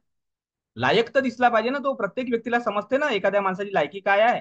तो आपल्या समस्यांवर उत्तर देऊ शकेल की नाही, तो आपली अडचण समजून घेऊ शकेल की नाही, त्याच्यात तेवढा चांगुलपणा आहे का, त्याच्यात तेवढी कम्पॅशन आहे का, हे तर प्रत्येक व्यक्तीला समजते ना. असा कोणता व्यक्ती अज्ञानी नाही आहे? कुठलाच व्यक्ती अज्ञान नाही या जगामध्ये. प्रत्येक व्यक्तीला हे माहित असते की माझी मी कमजोरी एखाद्या व्यक्तीला जर सांगत असेल तर तो व्यक्ती कम्पॅशनेट आहे की नाही, कारुणिक आहे की नाही, तो मला त्या दुःखातून बाहेर काढणारा आहे की नाही, हे त्याला समजलं पाहिजे पहिलं. तो समजेल तर तो प्रकट होईल, प्रकट होईल तर तो त्याच्यावर मार्गदर्शन करून स्वतःचं जीवन सुखी बनवेल. पण जेव्हा लोक अवतीभोवती पाहतात तेव्हा त्यांना गॅरंटी वाटत नाही की आपण आपलं मन सांगावं, आपण आपले वितर्क सांगावे, आपण आपलं जीवन दुःखातून मुक्त करावं. आणि त्याच्यामुळे काय होते, हा सगळा व्यवहार जो आहे असा चालत राहते. मग त्याच्यामुळे लोक काय करतात, एखाद्या मूर्तीसमोर गोष्टी प्रकट करतात, एकांतामध्ये जाऊन गोष्टी प्रकट करतात, अशा पद्धतीने काहीतरी करतात. पण त्याच्यातून त्यांना मार्गदर्शन थोडीच भेटतं. त्याच्यातून त्यांना थोडीच त्याच्यातून निघण्याचा मार्ग भेटतो. मन मोकळं झाल्यासारखं वाटतं 2 मिनिटासाठी, 5 मिनिटासाठी रिलॅक्स झाल्यासारखं वाटतं, पण आफ्टर दॅट त्याच्यानंतर सुद्धा त्या गोष्टी उत्पन्न होऊ शकतात आणि होतात. म्हणून आपण पाहतो तरुणांमध्ये, तरुणींमध्ये, नापास झालेल्या लोकांमध्ये, डायव्होर्स झालेल्या लोकांमध्ये, किंवा केस हारलेल्या लोकांमध्ये, किंवा आर्थिक दिवाळं निघणाऱ्या लोकांमध्ये आत्महत्येचं प्रमाण मोठ्या प्रमाणात वाढत चाललेलं आहे. कारण त्यांच्याकडे मन मोकळं करण्याची काही प्रक्रिया नाही, आणि कोणाकडे मन मोकळं करावं हा विषय नाही. आणि म्हणून ते लोक काय करतात, बिचारे कोणत्याही मंदिरांमध्ये इकडे तिकडे जातात. मग हे दरबार लावणारे लोक, हे स्वतःला शहाणे समजणारे जे लोक आहेत, कथावाचक वगैरे, त्यांच्याकडे जातात मग ते, आणि त्यांना त्यांचं ऐकतात. मग ते काहीतरी सांगतात, आणि सांगल्यानंतर मग त्यांना वाटतं की चला बाबा आता हे करून बघू, ते करून बघू. म्हणून वेगवेगळ्या प्रकारच्या ध्यान, वेगवेगळ्या प्रकारचे योगा, प्राणायाम, हे ते अनेक गोष्टी अशा विकसित झाल्या. याच्या मागचं कारण काय आहे? तुमच्या मनातील मानसिक दुःख. मानसिक दुःख. आणि हे मानसिक दुःख फक्त बुद्धिमानाने नष्ट होऊ शकते. हे मानसिक दुःख वैज्ञानिक दृष्टिकोनाने नष्ट होऊ शकते. पण तो वैज्ञानिक दृष्टिकोनाने, ते रॅशनलिझम जे आहे, ते तुम्हाला कोणी शिकवत नाही. धर्म शिकवणारे तुमच्याकडे हजारो लोक आहेत. हजारो लोक आहेत. रामायण सांगणारे हजारो लोक आहेत. महाभारत सांगणारे हजारो लोक आहेत. भगवान बुद्धाने काय सांगलं, काय नाही सांगितलं, हेही शिकवणारे तुमच्याकडे हजारो लोक आहेत. असं तुम्ही समजू नका नाही आहेत. अरे हजारोच्या संख्येने तादाद आहे त्या लोकांची. एक खडा फेकाल तर तुम्हाला एखादा मार्गदर्शक भेटून जाते या समाजामध्ये. इतकी मार्गदर्शकांची संख्या आहे. परंतु ते तुमच्या मनाचे दुःख आणि मनाचे विकार दूर करणारा मार्गदर्शक तुमच्याकडे कुठे आहे? कोण आहे? किती आहे? त्यांची संख्या तर पहा पडताळू. म्हणून बाबासाहेब आंबेडकर म्हणाले की ज्या वेळेस मेडिकल सायन्सचा विकास होईल, ज्यावेळेस सायकोलॉजीचा विकास होईल, आणि लोकांना हे समजायला लागेल की शरीर कसं काम करते, मन कसं काम करते, तेव्हा बहुतांश जी अंधश्रद्धा आणि अज्ञान जे समाजामध्ये आहे, जे दुःखाच्या मुक्तीच्या संदर्भात आहे, ते संपूर्ण नष्ट होऊन जाईल, असं बाबासाहेबांनी स्टेटमेंट वापरलं होतं. आणि ते स्टेटमेंट जेव्हा मी वाचलं, तेव्हा मी क्लिनिकल बुद्धिझमची निर्मिती केली. का जर भविष्यामध्ये असं होऊ शकते, तर बुद्ध धम्म हा माणसाला दुःखमुक्त करणारा धम्म आहे, हे समजण्यासाठी माझ्या मनात विचार आला, क्लिनिकल बुद्धिझम निर्माण झालं पाहिजे, वैद्यकीय बुद्ध धम्म निर्माण झाला पाहिजे. आणि त्या विषयावर मी अनेक पुस्तकं लिहिली. त्या विषयावर मी मार्गदर्शन करणं सुरू केलं, की तुमची दुःख ज्याप्रमाणे मेडिकल सायन्स दूर करू शकते, सायकोलॉजी दूर करू शकते, त्याचप्रमाणे बुद्ध धम्म दुसरं तिसरं काय नसून दुःखमुक्तीची साधना आहे. दुःखमुक्तीचा तो एक प्रकार आहे. आणि तेव्हापासून मी या गोष्टीचा प्रचार प्रसार करतो, आणि मी लोकांना रॅशनल बनवण्याचा प्रयत्न करतो, त्यांच्यात वैज्ञानिक दृष्टिकोन आणण्याचा प्रयत्न करतो. सगळ्या अंधश्रद्धातून तो मुक्त असला पाहिजे. त्यांच्या मनाच्या पातळीवर तो संयमी, शुद्ध आणि चांगला असला पाहिजे. आणि याच्यासाठी त्याच्याकडे त्याला बुद्धिवादी बनवणे हे गरजेचं आहे. आणि म्हणून माझी प्रवचनं जी असतात ना, हे थोडी बुद्धिवादी पद्धतीची आहेत. थोडीशी सामाजिक, आर्थिक, राजकीय, कौटुंबिक, बुद्धिवादी, सायंटिफिक अशा भाषेमध्ये मी बोलतो. मी अंधश्रद्धा वाढवणाऱ्या भाषेमध्ये बोलत नाही. मला ते पसंत नाही आहे. मला नाही, पर्सनली मला ते आवडतही नाही आणि मला पसंत नाही. कारण मी जेव्हा छानबीन केली भगवान बुद्धाच्या त्रिपिटकातल्या सूत्रांची किंवा वचनांची, तेव्हा मला त्यामध्ये अशा प्रकारच्या कुठल्याही गोष्टी आढळल्या नाही का ज्या व्यक्तीला अंधश्रद्धाळू बनवतील, ज्या व्यक्तीला काहीतरी वेगळ्या दुनियेमध्ये जगण्याबद्दल काहीतरी मार्गदर्शन करतील. अशा कुठल्याही गोष्टी भगवंताच्या धम्मात नाही आहेत. भगवंताच्या धम्मामध्ये शुद्ध मनोविज्ञान आहे. शुद्ध मानसिक पातळीवर दुःखमुक्ती कशी साध्य करायची, शारीरिक पातळी दुःखमुक्ती कशी, याचं संपूर्ण तत्वज्ञान बुद्ध धम्मामध्ये सांगितलेलं आहे. आणि त्याच्यामुळे ते तसंच समजलं पाहिजे आणि तसंच प्रसारित केलं पाहिजे. आणि हे वाक्य बघा ना तुम्ही. आता इथे ठीक आहे, छोटासा शब्द आहे हा वाला, ए ते अविद्या मनसो वितर्के, का मनातले वितर्क तुम्ही जाणत नाही. अरे पण जाणत नाही या शब्दाचा अर्थ काय होतो? झालं, एवढं वाक्य वाचलं का संपला विषय, असं असते का? त्याचे काही परिणाम तर पाहा लागल. जाणत नाही म्हणजे कशा प्रकारे लोक जाणत नाहीत, कोणत्या अर्थाने लोक जाणत नाहीत. म्हणून हे थोडं विश्लेषण सांगायची आवश्यकता याच्यासाठी राहते, की तुमचं लक्षात तर आलं पाहिजे तुम्ही जाणत नाही म्हणजे नेमकं काय करत आहात. आणि म्हणून भगवान तथागताने म्हटलेलं आहे की तुम्ही त्या वितर्कांचा आस्वाद जाणत नाही, त्या वितर्कांचा आदिनव जाणत नाही, दुष्परिणाम जो आता मी सांगितला, त्याचा आस्वाद तुम्ही जाणत नाही, आदिनव जाणत नाही, त्याचा त्याग कसा करायचा हे तुम्ही जाणत नाही. आणि हुरा हुरंग भावती भंत चित्तो, मग तुम्ही भ्रांत चित्ताने हुरा हुरंग इकडे तिकडे भटकत राहता. जे मी आता भटकणं सांगितलं, इस मंदिर में जाओ, उस मंदिर में जाओ, इस बाबा के पास जाओ, इस साधू के पास जाओ, नाही का, याच्याकडे जा त्याच्याकडे जा, हे हुरा हुरंग भ्रांत चित्तंग, म्हणजे हे भ्रांत चित्त झालेले लोक आहेत. हे अशा प्रकारे भटकत राहतात, इकडे भटक तिकडे भटक चालू राहते. वेगवेगळ्या प्रकारची भटकंती मानवी व्यवहारांमध्ये दिसून पडते. त्याचं कारण एकच आहे, भ्रांत चित्त. भ्रांत चित्त याचा अर्थ होतो भटकणारा चित्त. जसं चित्त भटकत आहे तसे माणसाचे व्यवहार भटकत आहेत, त्याची वाचा भटकत आहे, त्याचं शरीर भटकत आहे, कारण चित्त जुळलेलंच आहे ना सर्व गोष्टींसोबत. तर म्हणून भगवान तथागतांनी काय सांगितलं, एतेच विद्धा मनसो वितक्के, की जो व्यक्ती या मनामध्ये चाललेल्या वितर्कांना जाणतो, योग्य प्रकारे जाणतो, योग्य प्रकारे समजून घेतो, त्याचं योग्य प्रकारे आकलन करतो, तो व्यक्ती काय करतो? आता पितो, तो प्रयत्नवान बनतो. आता पितो म्हणजे तो प्रयत्नवान बनतो. संवरती, तो संयम ठेवणारा बनतो. सतीमाती, तो स्मृती संपन्न बनतो. बघा भगवंताने काय सांगितलेलं आहे. प्रथम तुम्हाला तुमच्या वितर्कांना जाणावं लागेल, तुम्हाला ते समजून घ्यावं लागेल, त्याचं तुम्हाला आकलन करावं लागेल. आणि ते जेव्हा तुम्ही आकलन करता तेव्हा तुम्ही प्रयत्नवान बनता. प्रयत्नवान कशासाठी बनता? त्यांना दूर करण्यासाठी. आणि तुम्ही तुमच्यामध्ये संयम आणण्याचा प्रयत्न करता. चक्कू न संवरो साधू साधू सोते न सौरो, घाणे न सौरो साधू साधू जिव्हाय सौरो. आहे की नाही ही गाथा भगवंताने सांगितलेली? ते इंद्रियांवर तुम्ही मग संयम आणायचं शिकता. इंद्रियांवर तुम्ही संयम आणायचं शिकता. तुम्ही प्रयत्नवान बनता आणि तुम्ही स्मृतिमान बनता, सजग राहणारे बनता. म्हणून भगवान तथागताने काय सांग, सती ते संग निवारण का, स्मृती हे त्याचं निवारण आहे. तुम्ही स्मृतिमान बनता, तुम्ही सजग बनता. आणि जेव्हा तुम्ही हे या प्रकारे बनता तेव्हा अनुगते, अनुगते, अनुगते,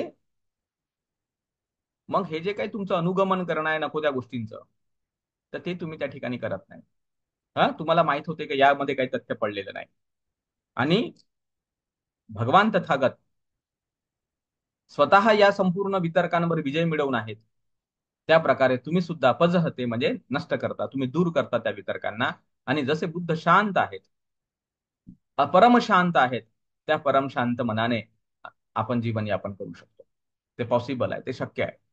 जर या पद्धतीने जर आपण समजून घेतली गोष्ट, या पद्धतीने जर जाणली गोष्ट, तर ते शक्य आहे.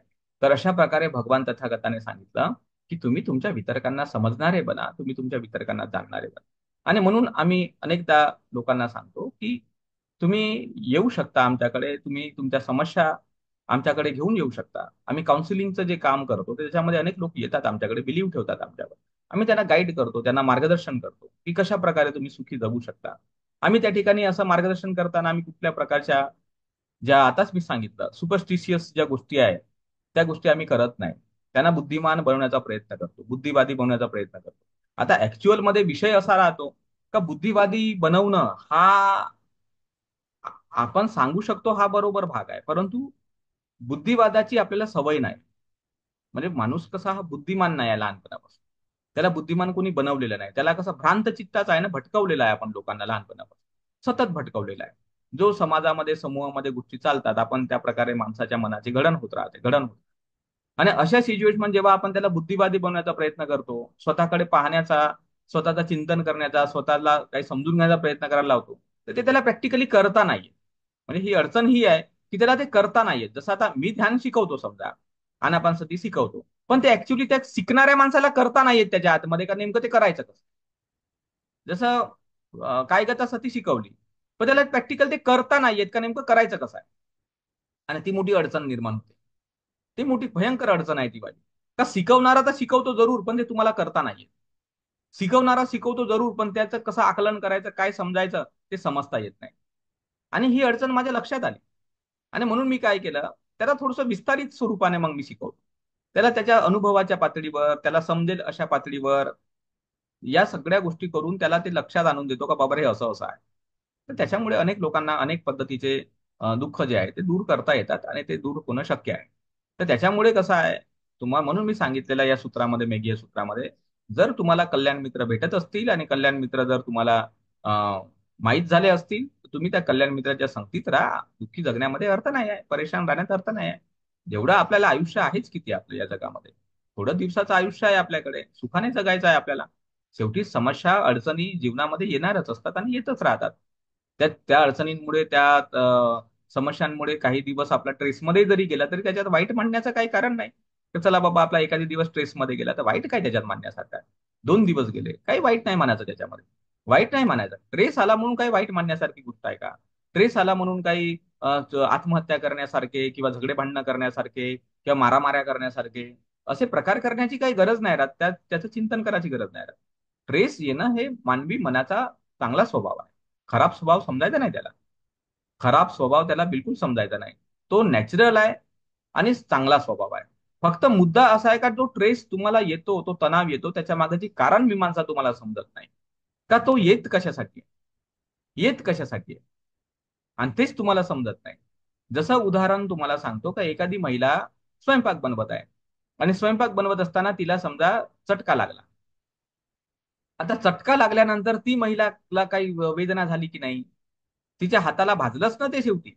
आता ज्या अर्थी तिला भाजलं, ज्या अर्थी तिला वेदना झाली, तर ती चटकन तिचा हात मागे घेईल. आता ज्या अर्थी ती चटकन हात मागे घेईल, तिचे हार्टबीट्स थोडेसे वाढतील, किंवा तिला थोडासा त्याचा ट्रेस येईल, त्याचा तणाव येईल, आणि नॉर्मल गोष्ट आहे. ट्रेस येणं, तणाव होणं, या गोष्टी नॉर्मल आहेत. परंतु तिने त्या तणावाच्या काळामध्ये जर अक्कलच नाही स्वतःला आणली, अक्कल तर आणणं म्हणजे त्याचा उद्देश आहे अक्कल आली पाहिजे. आता ते अक्कल नाही आली समजा त्यावेळेस, दुसऱ्यांदा तिचा हात भाजल, तिसऱ्यांदाही भाजल, स्ट्रेस येईल, तणाव येईल, आणि तिचा हात भाजतच राहील. काय अक्कल आहे त्या गोष्टीला? म्हणून तिला ते अक्कल आली पाहिजे ना, मग तिला अक्कल येते. तिला वाटते जर मी कपडा घेतला असता तर नसती भाजली, जर मी सांडसी घेतली असती तर मी नसती भाजली. म्हणजे तिला ते अक्कल आली की नाही? तर ते जे अक्कल येणं आहे ना, त्या अक्कल येण्यासाठी तुम्हाला ट्रेस येणं गरजेचं राहते, तणाव येणं गरजेचं राहते. पण विषय कसा आहे? विषय असा आहे की आपण ती अक्कल स्वतःला येऊच देत नाही ना. म्हणून तर भगवंतांनी दुःखाला जाणा म्हणतात, भगवान या वितर्कांना जाणा म्हणतात. पण आपण त्या वितर्कांना जाणण्याच्या मानसिकतेत राहत नाही, दुःखाला समजून घेण्याच्या मानसिकतेत राहत नाही. मग आपल्याला वाटते मला ट्रेस आला, मला तणाव आला, आता मी काय करू, आता मी कसं करू, आता मी तर मरूनच जातो, आता तर मी त्यासोबत भांडणच करतो, त्याच्यासोबत मी मारामारीच करतो, नाही काय जमलं तर मी दारूच पितो, काहीतरी खर्राच खातो, काहीतरी इकडे तिकडे घुमा फिरायला जातो, एकांतामध्ये राहतो. काहीतरी असे आपण तकलादू पद्धतीचे उपाय निवडत राहतो, आणि त्याच्यामुळे त्याच्यात गुरफटत राहतो. वास्तविक पाहता तो ट्रेस, तो तणाव जो तुम्हाला आला, तो चिंतन करण्यासाठी आला की त्याच्यावर तुम्हाला उपाय कसा करता येईल, उपाय कसा करता येईल, आणि तो उपाय कसा करावा हे तुम्हाला चिंतन करायचं असते त्या काळामध्ये. ते नॅचरल प्रवृत्ती आहे मानवी मनाची, आणि त्याच्यातूनच तर हा सारा भौतिक विकास झालेला आहे. सगळे सायंटिस्ट लोक आणि सगळ्या गोष्टी तर त्याच्यातूनच निर्माण झालेल्या आहेत, त्या ट्रेस आणि तणावामधून. तर त्याच्यामुळे तुम्ही त्या गोष्टीचा उपयोग करा ना. आणि जर समजा दुसरी गोष्ट अशी आहे की नाही समजत आहे आपल्याला कसं करायचं, तर त्या समयामध्ये, त्या क्षणांमध्ये तुम्ही काय केलं पाहिजे?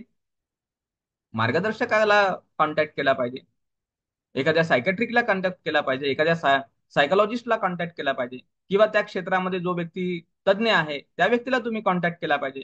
काही जसं ऑफिशियल काही गोष्टी तुमच्या प्रॉब्लेमॅटिक असतील, तुम्हाला त्याच्यातल्या काही अडचणी आल्या, तर नाही तुम्हाला कळत आहे, नाही तुम्हाला समजत आहे, पण याचा अर्थ का तुमचं एकटंच ऑफिस आहे का? जगात का ऑफिसेसच नाही आहेत? मग आहेत ना, मग तिथे काय मित्र असू शकतात, कोणी ओळखीचे असू शकतात, कोणी काउन्सिलर असू शकतात त्या क्षेत्रातले, त्यांच्याशी कॉन्टॅक्ट केला पाहिजे. त्यांची जी काही फीज असेल ती आपण त्यांना पेड केली पाहिजे, 200 400 500 काय असेल त्यांची. आणि त्याला विचारलं पाहिजे का माझी अशी अशी समस्या आहे बाबा, या अडचणीत मी आहो, तुमचं काय मार्गदर्शन असू शकते? तर तो तुम्हाला सांगेल ना. जेवढ्या जगामध्ये नाना तऱ्हेच्या गोष्टी ज्या निर्माण झाल्या ना, त्या सगळ्या नाना तऱ्हेच्या गोष्टींमध्ये आपापल्या क्षेत्रामध्ये काउन्सिलर पण आहेत, आपापल्या क्षेत्रामध्ये गाईड करणारे लोक पण आहेत, आपापल्या क्षेत्रामध्ये अनुभवी आणि मार्गदर्शक लोक पण आहेत. पण आपण काय आहो? आपण नाही का तणाव घेणारे लोक आहो, आणि त्या तणावामध्ये दारू पिणारे आणि अशा प्रकारचे काहीतरी फालतू उपाय करणारे लोक आहो आपण. म्हणजे त्या समस्येला समजून घेत नाही की ती समस्या निर्माण झालेली आहे, तर तिचा मार्गदर्शक कोणीतरी आहे. कोणीतरी मार्गदर्शन असतेच त्या क्षेत्रामधला, फक्त ते शोधा लागत असते. हर एक ठिकाणी ज्याप्रमाणे अज्ञानी लोक आहेत ना, त्याप्रमाणे त्या क्षेत्रातले ज्ञानी लोक पण असतात. असं नाही समजायचं तुम्ही का ज्ञानी लोक जगात नाही आहेत. ज्ञानी लोक खूप आहेत या जगामध्ये, आणि त्या ज्ञानी लोकांच्या भरोशावरच जग चांगलं चालत आहे. ज्ञानी लोक खूप आहेत, फक्त त्या ज्ञानी लोकांना शोधलं पाहिजे आपण. आणि आता तर खूप सोपं आहे तुमच्यासाठी, पहिलं तर तेवढं नव्हतं सोपं, आता तर सोपं आहे. एका क्लिकवर तर तुम्हाला गोष्टी भेटतात. टाकलं तुम्ही, टायपिंग केलं आणि टाकलं या क्षेत्रातला मार्गदर्शक कोण आहे, या क्षेत्रातलं दुःख कसं दूर करायचं, किंवा कोणी आहे का, तर लगेच कोणाचं नाही कोणाचं नाव येऊन जाते. आणि आता मोबाईल असल्यामुळे, व्हिडिओ कॉलिंगची सुविधा असल्यामुळे, दिल्लीचा ना मुंबईचा ना कुठचाही माणूस कोणत्याही माणसासोबत बोलू शकतो आणि चर्चा करू शकतो आणि आपल्या समस्या सॉल्व्ह करू शकतो. विचार करा, स्ट्रेसमध्ये, तणावामध्ये आणि दुःखामध्ये जगण्यापेक्षा त्याच्या मुक्तीची मार्ग अवलंबा. परंतु हे करत असताना कुठल्याही प्रकारच्या मंदिरांना शरण जाऊ नका, कुठल्याही प्रकारच्या पूजापाठाला शरण जाऊ नका, कुठल्या प्रकारच्या सुपरस्टिशन, ज्याला अंधश्रद्धा म्हणतो, त्याला शरण जाऊ नका. आणि कुठल्या प्रकारच्या धार्मिक रीतिदेव आणि कर्मकांडाला, त्या वास्तुशास्त्र, न्युमरोलॉजी, तुमचे काय म्हणतात त्याला, ते भविष्य कथन, कुंडल्या फांडल्या, अंगठ्या उंठ्या, नाही का, धागे दोरे गंडे बिंडे, हा, या कुठल्याही गोष्टीला शरण जाऊ नका. ह्या फालतू गोष्टी आहेत, या काही कामाच्या नाही. शरण तुम्ही बुद्धीला जा, तुमच्या स्वतःच्या. तुमच्याकडे अक्कल आहे, त्या अकलेला शरण जा. आणि त्या अकलीपणामुळेच तर माणसाचं जग जग सुंदर झालं. कुठल्या देवी देवतांनी तुम्हाला बाईक निर्माण करून दिलेली आहे, आणि कुठल्या देवी देवतेने तुम्हाला कार निर्माण करून दिलेली आहे? जे काही कारचं मेकॅनिझम बनवलं असेल, आज एका ठिकाणाहून दुसऱ्या ठिकाणी तुम्ही ऊन वाड्या पावसामध्ये जाऊ शकता, ते मनुष्यानेच विचार केल्यामुळे जाऊ शकता ना. त्यानेच विचार केला का कशी रचना असली पाहिजे, काय असलं पाहिजे. आज रात्री सुद्धा तुम्ही प्रवास करू शकता, उजेडामध्ये राहू शकता. त्या एडिसन, त्या निकोला टेस्ला, आपला काय ते फ्रँकलिन वगैरे या लोकांनी इलेक्ट्रिसिटीचा शोध लावला, त्याच्यावर संशोधनं केली. त्याच्यामुळे तर ते शक्य झालं की नाही. तुम्ही विचार करा ना, विचारामुळे आणि बुद्धी चालवल्यामुळे जग सुंदर बनलेलं आहे. कोणत्या देवी देवतांच्या भाकडकथांमुळे सुंदर नाही बनलं हे जग. आता लोक काहीही सांगत राहतात. हे ज्ञान या या शास्त्रामध्ये आहे, ते ज्ञान त्या शास्त्रामध्ये आहे, आणि आमचं वेदातच सांगितलेलं आहे, आणि आमचं सूत्रांमध्ये सांगितलेलं आहे, आणि स्मृतीमध्ये सांगितलेलं आहे. अरे तो सगळा बयाडपणा आहे. जर ते सांगितलं होतं तर मग तुम्ही एक तर ट्रेन निर्माण करायची असती. जर सांगितलं तर एक तर यान निर्माण करायचं असतं. जर सांगितलं होतं तर एक तर तुम्ही भारतीय वस्तू कोणीतरी निर्माण करायची असती. ती केली का निर्माण आतापर्यंत? जेव्हा वेस्टर्न कंट्रीजमध्ये सायन्सचा विकास झाला, इंजिनिअरिंगचा विकास झाला, टेक्नॉलॉजीचा विकास झाला, आणि त्याचाच अभ्यास करून आता आपण भारतामध्ये गोष्टी निर्माण करतो. आणि आपण म्हणतो का हे इथे होतं आणि तिथे होतं. अरे होतं पूर्वीपासून तुमचं ऋषीमुनींचं काय ज्ञान होतं तर एक तर गोष्ट निर्माण करून पाहिजे असती. एक तर गोष्ट दाखवायची असती का बघा आम्ही निर्माण केलं, या जगाला काहीतरी आम्ही देत आहोत. काय निर्माण केलं आपण आणि काय निर्माण करू शकतो. आयफोन आपण एवढे लोक वापरतात, कोणत्या देशाने निर्माण केला? हे लॅपटॉप आपण वापरतो, मायक्रोसॉफ्ट आपण वापरतो, कोणत्या माणसाने निर्माण केलं ते मायक्रोसॉफ्ट? सगळ्या विदेशी गोष्टी आपण वापरतो, तंत्रज्ञान सगळं विदेशी वापरतो. ते फ्रीज विदेशी आहे, ते आपलं तुमचं एसी विदेशी आहे. अरे सगळ्या गोष्टी त्या तिथूनच आलेल्या आहेत वेस्टर्न कंट्रीज. आणि नावं बोटं वेस्टर्न कंट्रीजलाच ठेवणं, नावं बोटं सायंटिस्ट लोकांना ठेवणं, नावं बोटं बुद्धिमान माणसांनाच ठेवणं. काय हा प्रकार आहे? काय हा प्रकार आहे? तेवढी मोठी कार आपण चालवतो, तिथे एखादा देव मांडून देतो. अरे काय प्रकार आहे? त्याने ती कार निर्माण केली का? अरे माणसं, एखाद्या त्या कार निर्माण करणाऱ्या माणसाचा फोटो लावा आणि तिथे ज्या माणसाने निर्माण केली त्याचा फोटो लावा. त्या इलेक्ट्रिसिटी वापरत्या बोर्ड जवळ त्या एडिसनचा, निकोला टेस्लाचा आणि त्या फ्रँकलिनचा फोटो, तिघाचा फोटो लावा, आणि त्या ठिकाणी इलेक्ट्रिसिटी ज्या माणसाने शोधली त्या ठिकाणी. मी एकदा औष्णिक केंद्र जे आहे नागपूरचं, त्या ठिकाणी गेलो होतो भाषण द्यायला. त्या लोकांनी मला बोलवलं, आणि बोलवल्याच्या नंतर मग त्या ठिकाणी म्हणजे जे काही कामगार लोक असतात त्यांचा ट्रेस मॅनेजमेंटचा काहीतरी तो विषय होता. तर त्याच्यासोबत मी गेलो. मग गप्पा गोष्टी वगैरे केल्या. मग छोटंसं त्यांना ते सांगितलं समजावून कसं काम करायचं, काय करायचं. नंतर त्यांच्या ऑफिसमध्ये गेलो. तर ऑफिसमध्ये गेल्याच्या नंतर त्या ठिकाणी मला देवी देवतांचे 2-3 फोटो दिसले. आता ते ऑफिसमध्ये जे काही होते त्यांचे, त्यांना म्हणलं अरे म्हणलं एवढं मोठं तुम्ही औष्णिक केंद्र आहे म्हणलं, या ठिकाणी तुम्ही विद्युत बनवता सगळ्या महाराष्ट्रामध्ये, ते इकडे तिकडे प्रसारित करतात ते विद्युत, आणि म्हणलं तुमच्या ऑफिसमध्ये देवी देवतांचे फोटो आहेत. बिलकुल बरोबर नाही म्हणलं, हे चुकीचं आहे म्हणलं हे असं. तर नाही म्हणे सर, म्हणे ते आता आस्था राहते म्हणे प्रत्येकाची. अरे हो ना म्हणलं, आस्था राहते बरोबर आहे, कोण म्हणते नाही. पण तुमचं औष्णिक केंद्र आहे ना, तिथे निकोला टेस्लाचा लावा ना म्हणलं फोटो, तिथे एडिसन साहेबांचा लावा ना म्हणलं फोटो, ज्याने इलेक्ट्रिसिटीचा शोध लावला त्या फ्रँकलिनचा फोटो लावा ना म्हटलं त्या ठिकाणी, बेंजामिनचा. हा अरे ज्या माणसाने हे तुम्हाला दिलेली आहे एक वस्तू, आणि त्याच्या भरोश्यावर तुमचा रोजगार चाललेला आहे, ज्या माणसांच्या भरोश्यावर तुम्हाला इलेक्ट्रिसिटी वापरली जात आहे, आणि अनेक प्रकारचे इलेक्ट्रिक साधनं तुम्ही वापरून तुमचं जीवन सुखी बनवलेलं आहे, तर कोणामुळे बनवलं म्हटलं तुम्ही? या लोकांमुळे बनवलं, त्यांचे फोटो पाहिजे ना म्हणलं. तर म्हणे हो हो लावू लावू म्हणे. तर लावले की नाही मला नाही माहित, नंतर काही जाणं झालं नाही. हे अरे तुम्ही जिथं जागतं उदाहरण आहे, जिथं जागतं उदाहरण. म्हणजे इतके आपण नाही का ऐसान फरोमोश लोक आहोत, त्याला म्हणतात ऐसान फरोमोश. ऐसान फरोमोश म्हणजे उपकाराची जाणीव न ठेवणारे लोक. म्हणजे आपण स्वतःचं जीवन पाहत नाही का, आपलं जीवन सुख सुविधांनी जे युक्त बनलं, कोणामुळे बनलं? कोणामुळे बनलेलं आहे ते? त्या सायंटिस्ट लोकांमुळे, त्या वैज्ञानिक लोकांमुळे, त्या विचारवंतांमुळे हे आपलं जीवन सुंदर बनलेलं आहे, चांगलं बनलेलं आहे. मग एवढं सगळं असताना आपण त्या विचारवंतांना मान देत नाही. आपण त्या सायंटिस्ट लोकांना मान देत नाही. आपल्याला त्यांचे चरित्र माहित आहे, ते कुठे जन्मले कुठे मेले काही माहित नाही आपल्याला. त्याने कोणते सिद्धांत मांडले काही आपल्याला माहित नाही. पण उपभोग मात्र मोठ्या पद्धतीशीर घेतो आपण. आपल्याला वाटते वा वा वा मस्त आहे मस्त आहे. अरे तुम्ही थोडेसे जागृत बना.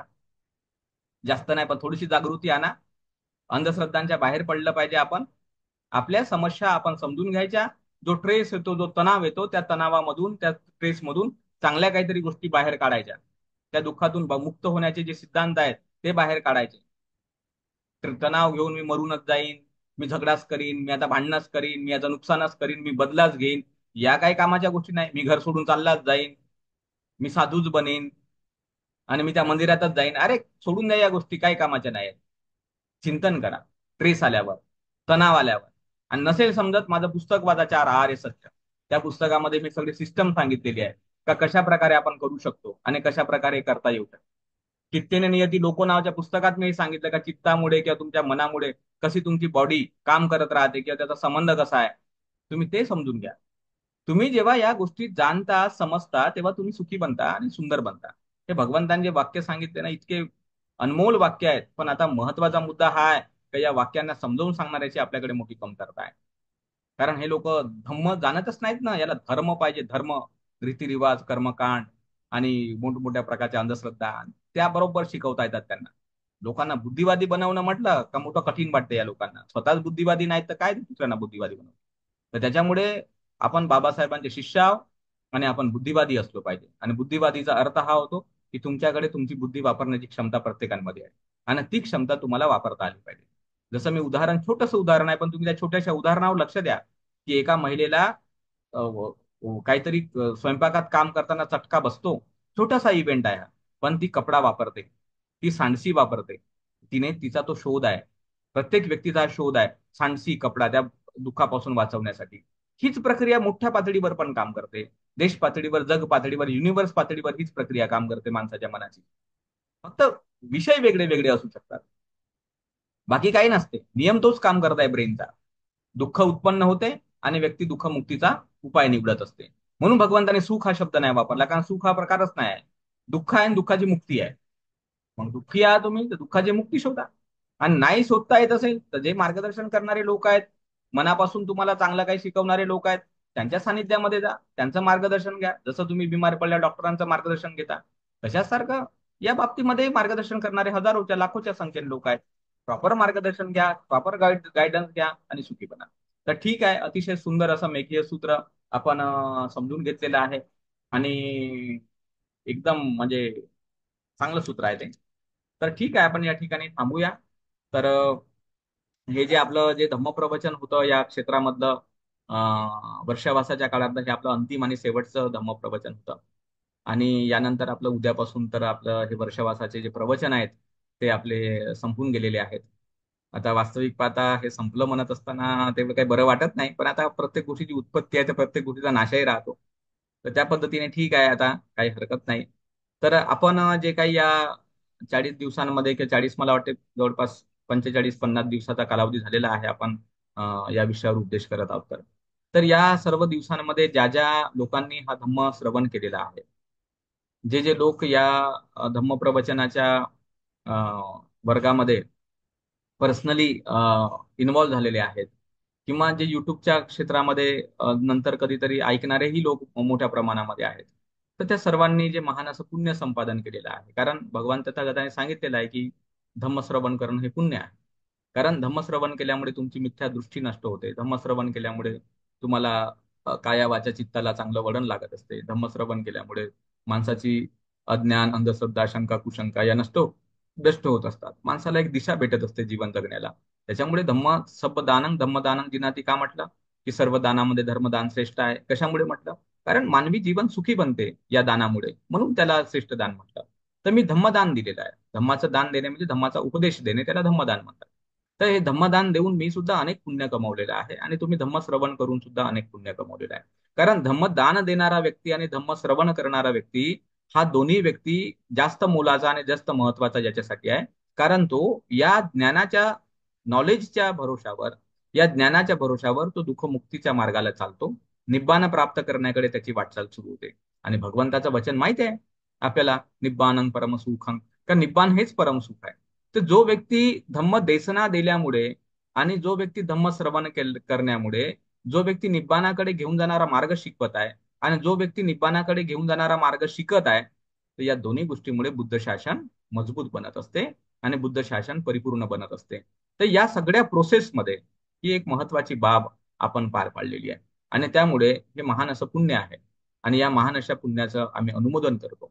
याच दरम्यानच्या काळामध्ये उपकारांची जाण म्हणून म्हणा किंवा एक श्रद्धा ठेवून म्हणा, जे लोक दान देतात किंवा जे लोक शिलाचं पालनही करतात, जे लोक ध्यान किंवा या प्रकारच्या गोष्टीही करतात, तर ते लोक सुद्धा अनेक प्रकारचं जे आहे ते पुण्य कमवत राहतात. तर आपण श्रवण करणाऱ्या लोकांनी दानही दिलं असेल, कोणाला भिक्षूंना, भिक्षुणींना, किंवा अन्य कोणत्या विहारांमध्ये किंवा कोणी असं जिथे आपल्याला वाटलं तिथे दिलं असेल, शिलाचं पालन केलं असेल, पंचशील असेल, अष्टशील असेल, किंवा कोणी ध्यान केलं असेल, विपස්සना ध्यान असेल किंवा आनापानसती असेल किंवा अन्य प्रकारचं मैत्री भावनेचं ध्यान असेल, जे काही आपल्याला करायला भेटलं विहारांमध्ये किंवा घरी ते आपण केलं असेल आणि धम्मही श्रवण केला, तर असे अनेक प्रकारचे जे पुण्य आहे ते आपण या वर्षाच्या काळामध्ये संपादन केलेले आहेत. तर या पुण्य बलाने आपल्या सर्वांचं कल्याण हो, सर्वांचं मंगल हो, अशा प्रकारची मी मंगलकामना व्यक्त करतो आणि सर्वांच्या पुण्याचं मी या ठिकाणी भगवंताच्या पवित्र गाथांच्या माध्यमाने अनुमोदन करतो. आपण सर्वांनी ते अनुमोदन स्वीकार करावं. एतावताच तुम्मेहि संपदं पुण्य संपदं सब्बे देवा अनुमोदन्तु सब्ब संपत्ति सिद्ध्या दानं ददन्तु सद्धाय शीलं रक्षन्तु सपदा भावनाभीरता हुन्तु गच्छन्तु देवता गता सब्बे बुद्धा बलपत्ता पच्चेकानं च यं बलं अर्हन्तानं च तेजेन रक्षं वन्दामि सब्बसो आकाशट्ठा च भूमट्ठा देवा नागा महिद्दिका पुर्यन्तं अनुमोदित्वा चिरं रक्षन्तु शासनं आकाशट्टा च भूमट्ठा देवा नागा महिद्दिका पुय्यन्तं अनुमोदित्वा चिरं रक्षन्तु देशनं आकाशट्टा च भूमट्ठा देवा नागा महिद्दिका पुय्यन्तं अनुमोदित्वा चिरं रक्षन्तु तं परन्ति भवतु सब्बमङ्गलं रक्षन्तु सब्बदेवता सब्बबुद्धानुभावेन सदा सुखी भवन्तु ते भवतु सब्बमङ्गलं रक्षन्तु सब्बदेवता सब्बधर्मानुभावेन सदा सुखी भवन्तु ते भवतु सब्बमङ्गलं रक्षन्तु सब्बदेवता सब्बसङ्घानुभावेन सदा सुखी भवन्तु ते. सा धन्यवाद सर्वांना. साधु साधु सर्वांच्या साधु. नमो पुण्य. बुद्धाय सर. जायचं. थँक यू धन्यवाद. सर. थँक्यू. नमो सर. बुद्धाय सर. धन्यवाद सर. परत लवकर धन्यवाद. परत परत करा सर, लवकर चांगला क्लास. नमो बुद्धाय. हा ठीक आहे ठीक आहे. आपला आपला एखादा वर्ग आपला या 2-4 दिवसामध्ये सुरू होईल, तर त्याचा जो मेसेज आहे तो तुम्हाला टेलिग्रामला आणि व्हॉट्सअपला वगैरे टाकला जाईल, तर तुम्ही येस, सेंड करू शकता. ठीक आहे. हा चालेल सर. Yes sir. जास्तीत जास्त खूप खूप लोकांनी थँक्यू सर. चांगला राहील. ठीक आहे. हो धन्यवाद. सर, लवकर सांगा. हा. हो हो धन्यवाद. आचार्य, मेघीय साधू सूत्रावर साधू साधू. प्रश्न विचारायचा आहे. हा बोला ना. हा, आचार्य ऍक्च्युली मेघी हे होते ते उपठ्ठाय होते. तर उपठ्ठाय आपल्याला 2-3 बघायला भेटतात, म्हणजे माझ्या नॉलेज तरी. उपठ्ठाय बनायला काही स्पेसिफिकेशन होते का? नाही सर्टिफिकेशन वगैरे असं काही नाही राहत त्याचं. ते सेवक होते आता भगवंत तथागतांच्या काळामध्ये. सेवक जे असतात तर ते आता त्यावेळेस ते निवडले जायचे. त्याच्यामध्ये अनेक विनयामध्ये त्या प्रक्रिया आहेत. आता जसं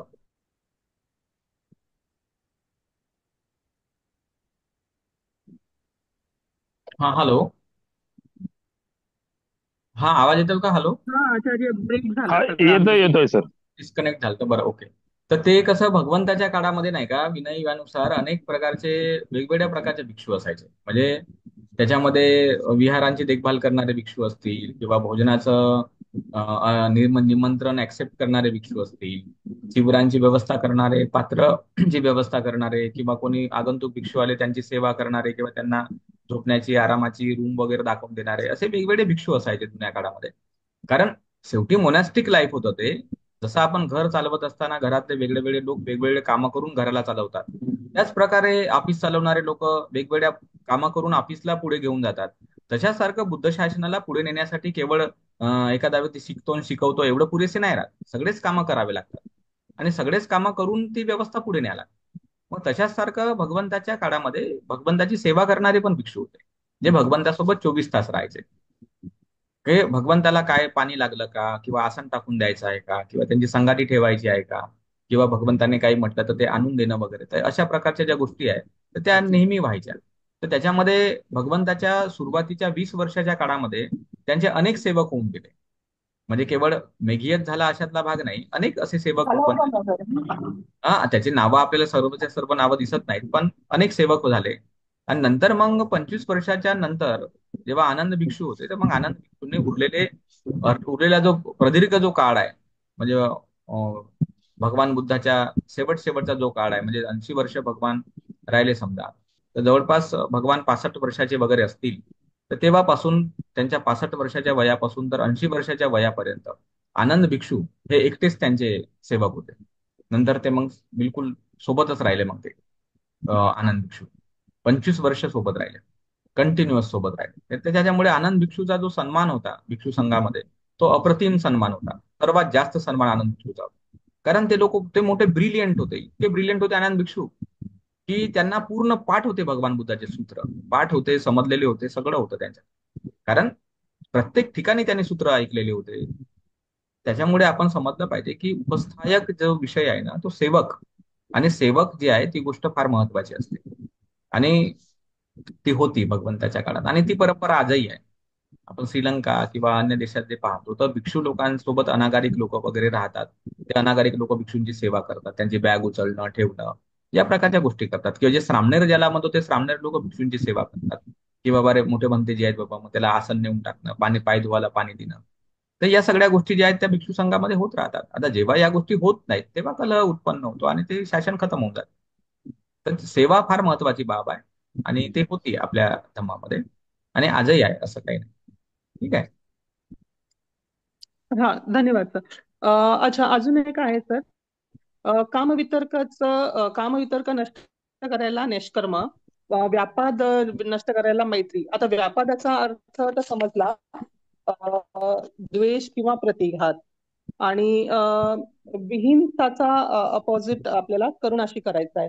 तर निष्कर्मला आपण समजा एका शब्दामध्ये अर्थ जर जाणायचा असेल मराठीत, तर त्याला कसं जाणायचं? आणि विहिंसाचा अर्थ जर जाण्याचा असेल तर त्याला एका शब्दात कसं जाणावं? विहिंसा म्हणजे बदल्याची भावना, जे तुमच्या मनामध्ये प्रतिक्रिया देतात तुम्ही त्यालाच विहिंसा म्हणतात, नाही का? विहिंसा म्हणजे काय विहिंसा याचा अर्थ होतो, आपण बदल्याची एक जी भावना आहे, तीच विहिंसा. द्वेष आणि ही बदलाची भावना, मग याच्यामध्ये फरक कसा करावा? आता तुम्ही कारण शोधून व्यापाद बघा म्हणजे ना. तुम्ही शोधून बघा की त्याच्यामध्ये काय फरक आहे. भावना आहे. आता एखादा व्यक्ती द्वेष करतो, एखाद्याचा चिडचिड करतो, क्रोध करतो, पण तो नाही बदला घेत ना. तो नाही घेत कधी कधी बदला, त्याच्यामध्ये दिमाग नसतो बदला घेण्याची. बदला घेणं हा एक वेगळा प्रकार राहतो, प्रतिक्रिया व्यक्त करणं हा एक वेगळा प्रकार राहतो. लोकांमध्ये ते असतात ना ते प्रकार, म्हणजे त्याच्यामध्ये सूक्ष्मसा फरक राहतो. आणि निष्कर्म चा अर्थ काय घ्यायचा सर? नैष्कर्म्य हा एक मोठा अर्थ आहे. नैष्कर्म्य याचा अर्थ साधा सरळ हाच आहे की जे काही आपण कामभोग आहेत आपल्या जीवनातले, त्याचे दुष्परिणाम समजून घेणं म्हणजे नैष्कर्म्य, नाही का? म्हणजे जसं आता उदाहरणादाखल हा मोबाईल आहे. हा मोबाईल आहे तर माझ्या उपयोगाची वस्तू आहे समजा, उदाहरणादाखल. तर यामध्ये याच्याशी माझी कामना जुडलेली. पण जेव्हा याला मी म्हणताव, माझं म्हणत आहो, किंवा याच्यामध्ये मी जास्त इन्व्हॉल्वच राहत आहो, ते माझ्यासाठी दुःख निर्माण करेल. परंतु जेव्हा त्याला मी पाहतो की बाबा रे, याचा एक आपला पर्टिक्युलर उपयोग आहे, आणि त्या उपयोगाचीच ती एक वस्तू आहे, तर ना माझी त्याच्याबद्दल अटॅचमेंट निर्माण होत, आणि ना मला त्या गोष्टीला त्यागण्याचा प्रश्न. त्यागणं याचा अर्थ हा नाही होत तर चला बाबा त्या वस्तूपासून तुम्ही दूर झाले म्हणजे त्याग झाला, तसं नाही. त्यागण्याचा अर्थ होतो त्याचा उपयोग तुमच्या लक्षात एकदा आला आणि त्याची मर्यादा तुमच्या लक्षात आली, तर तुम्हाला त्या वस्तू असण्याचा नसण्याचा काय फरक पडतो. तर ते नैष्कर्म्य असतं. म्हणजे भगवान तथागतांनी हे नैष्कर्म्य जे शिकवलं ना, ते मोठं संतुलित शब्द आहे. म्हणजे तुम्हाला तुमच्या रोजमर्राच्या कामांचा तर उपयोग करायचाच आहे, पण त्याच्यापासूनच तुम्हाला अलिप्त राहायचं आहे, हा तो त्याचा अर्थ आहे. जसं कमळाचं पुष्प आहे ना, ते मी शिकवलेलं आहे ना कमळाच्या पुष्पाबद्दल, का जसं ते पाण्यात राहतं, चिखलामध्ये राहतं, पण ते अलिप्त राहतं. तसारखं तुम्हाला संसारात राहावंच लागणार आहे ना. तुम्ही थोडी संसारापासून पळ काढणार, आणि पळही काढून काय फायदा आहे? भिक्षू लोक संसारापासून निघून जातात, काय फायदा आहे? त्यांना तर या लागते ना शेवटी लोकांमध्येच भिक्षा मागण्यासाठी, जीवर घेण्यासाठी, उपदेश करण्यासाठी. तर तिथेही त्यांच्यामध्ये संसर्ग निर्माण होऊ शकतात, तिथेही त्यांच्यामध्ये नाना तऱ्हेचे वितर्क विचार तिथेही नाना तऱ्हेच्या आसक्त्या निर्माण होऊ शकतात. असं थोडीच म्हणू शकतो आपण का आसक्त्या निर्माण नाही होईल. म्हणजे आसक्ती एका बायकोबद्दलच राहते का? आसक्ती का पोराबद्दलच राहते का? तसं काही नाही. आसक्ती विहाराबद्दलही असू शकते, नाही का? आसक्ती हे एखाद्या तुमच्या पात्राबद्दल, चिवराबद्दलही असू शकते. आसक्ती हा विषय भगवंताने आसक्ती दूर करायला सांगितली. ती आसक्ती कोणत्या विषयाची राहणार आहे हे आपल्याला काय माहित राहणार. नैष्कर्म्य याचा अर्थ होतो त्या गोष्टीच्या मध्ये गुंतायचं नाही, आणि ते गुंतायचं नाही तेव्हा तुम्ही गुंतू शकत नाही, जेव्हा तुम्ही त्याला व्यवस्थितपणे समजून घेता की याचा उपयोग एवढा आहे आणि त्याचा उपयोग तेवढाच आहे, बस संपला विषय. मी अनेकांना उदाहरणं सांगतो. आपल्या घरी आपण फॅन खरेदी करतो, आपण म्हणतो माझा फॅन, माझा फॅन, माझा फॅन. ठीक आहे, चांगली गोष्ट आहे. तुमचा फॅन तर तुमचा फॅन. तुम्ही ऑफिसमध्ये चालले गेले आता, आणि तुमच्या घरी 2-4 पाहुणे आलेले आहेत, आणि ते फॅनची बटन दाबतात आणि मग फॅन गोल गोल फिरायला लागतो. पाहुण्यांनाही बिचारांना हवा भेटते. तुम्ही तर म्हणले होते माझा फॅन माझा फॅन माझा फॅन, मग त्या पाहुण्यांना तर हवाच तर नाही द्यायला पाहिजे त्या फॅननं. त्या फॅननं तर त्याच लोकांना हवा द्यायला पाहिजे ज्याने ती खरेदी केलेली आहे. ते तुम्ही समजून घेत नाही गोष्टी. म्हणून तर ते अज्ञान आहे ना, त्या अज्ञानामुळे दुःख आहे सगळं. बाकी काय आहे दुःखाचं कारण? काय अज्ञान हे दुःखाचं कारण आहे, तुमच्या तृष्णा हे दुःखाचं कारण आहे. तुम्ही समजत नाही का फॅनचं काम काय आहे, हवा देणे हे फॅनचं काम आहे. ते मग कोणालाही देऊ शकते ते. तुमच्या ज्या मालकीची वस्तू राहो का मालकीची वस्तू, त्याला कुठे समजते हा हा माझा मालक आहे ना हा माझा मालक नाही आहे. पण आपलं ते अज्ञान राहते, आपण त्या गोष्टींना पकडतो. त्या कामभोगाच्या गोष्टी असतात, त्या कामना असतात आणि त्याच्याने माणूस पुढे दुःखी असतो. जेव्हा तो जाणतो का गोष्टी उपयोगाच्या आहेत आणि उपयोगापुरत्याच कामाच्या राहतात, त्याच्या व्यतिरिक्त त्यांचा काही उपयोग राहत नाही, तर जेव्हा माणूस या समजदारीने जीवन यापन करतो ना, तेव्हा जगामध्ये गरिबी दुःख नाना तऱ्हेच्या अडचणी निर्माण नाही. तर नैष्कर्म्य खूप मोठा विषय आहे, चांगला विषय आहे. पण त्या नैष्कर्म्याला सध्याच्या काळामध्ये कसं वस्तूंना सोडण्याशी संबंध लावून दिलेला आहे लोकांनी आणि तमाम काम विषय संपवून टाकलेला आहे. का बाबा हा व्यक्ती बघा त्याने गृहत्याग केला, इतना छोड दिया उतना छोड दिया बहुत महान बन गया, अशी अशी भावना लोकांची निर्माण झालेली आहे. जो नालीमध्ये झोपत आहे महान बनलेला आहे, फाटके तुटके कपडे लावतो तो महान बनलेला आहे, हा तो काहीतरी घाणेरडं पाणी पितो महान बनलेला आहे, शरीराला धूळ बीळ लावतो महान बनलेला आहे. बघा तो काम भोगाचा भोगी नाही. अरे पण धुळीचा तर भोगी आहे ना बाबा. धूळ आणि मोबाईल सारखाच तत्व आहे ना, पृथ्वी धातूस आहे तो. काय आहे, धुळही पृथ्वी धातू आहे आणि ते मोबाईलही पृथ्वी धातूस आहे. शेवटी तर धातूच आहे ना तो. काय फरक पडते त्याला काय फरक पडते? तुम्ही त्या मातीमध्ये लोळत असाल गाढवासारखे, किंवा तुम्ही या घरातल्या वस्तूंमध्ये राहत असाल, दोन्ही गोष्टी सारख्याच आहेत. दोन्ही गोष्टी पृथ्वी धातूच्याच बनलेल्या आहेत. काय त्याच्यात? समजदारीचा विषय आहे सगळा बुद्धधम्म. तुम्ही जेवढे समजदार बनाल दुःखमुक्त जगाल, जेवढे तुम्ही बेवकूफ राहाल अज्ञानी राहाल अडाणी राहाल तेवढे तुम्ही परेशान राहाल. साधा साधा सरळ सरळ. भाजी में एक भी लकड़ी नहीं है ना. हो आचार्य, खूप छान विश्लेषण दिलं. अच्छा, अजून एक शेवटचा प्रश्न, सॉरी खूप प्रश्न विचारते.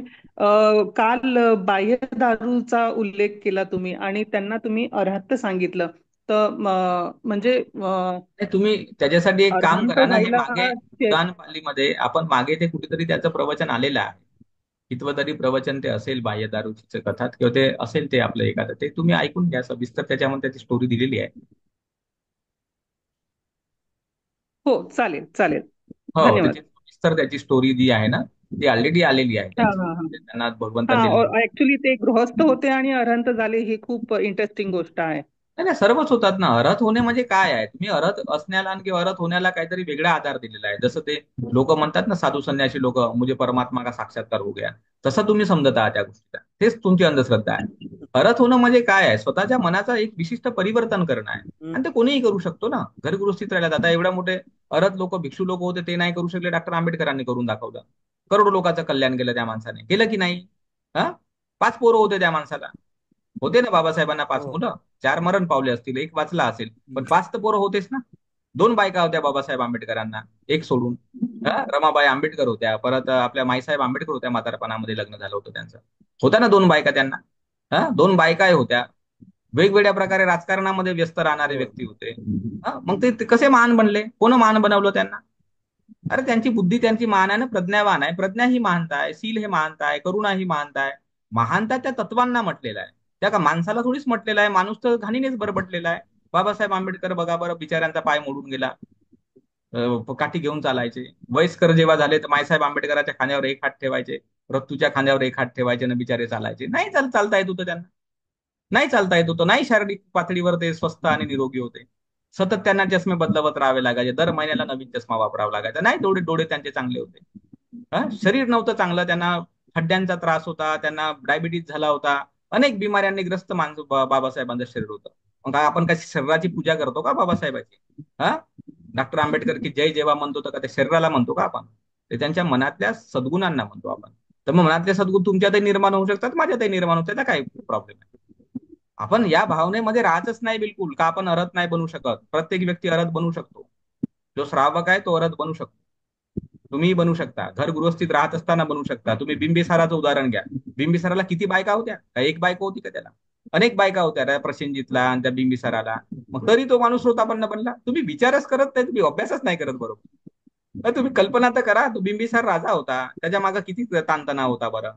10 लोक रोजचे भेटत असतील त्याला, 20 लोक भेटत असतील, कोणी समस्या सांगत असतील, कोणी अडचणी सांगत असतील. युद्ध करायला तो माणूस जाय. त्याच्यात एकापेक्षा जास्त बायका होत्या, हे बायको त्रास देत असेल, ते बायको त्रास देत असेल.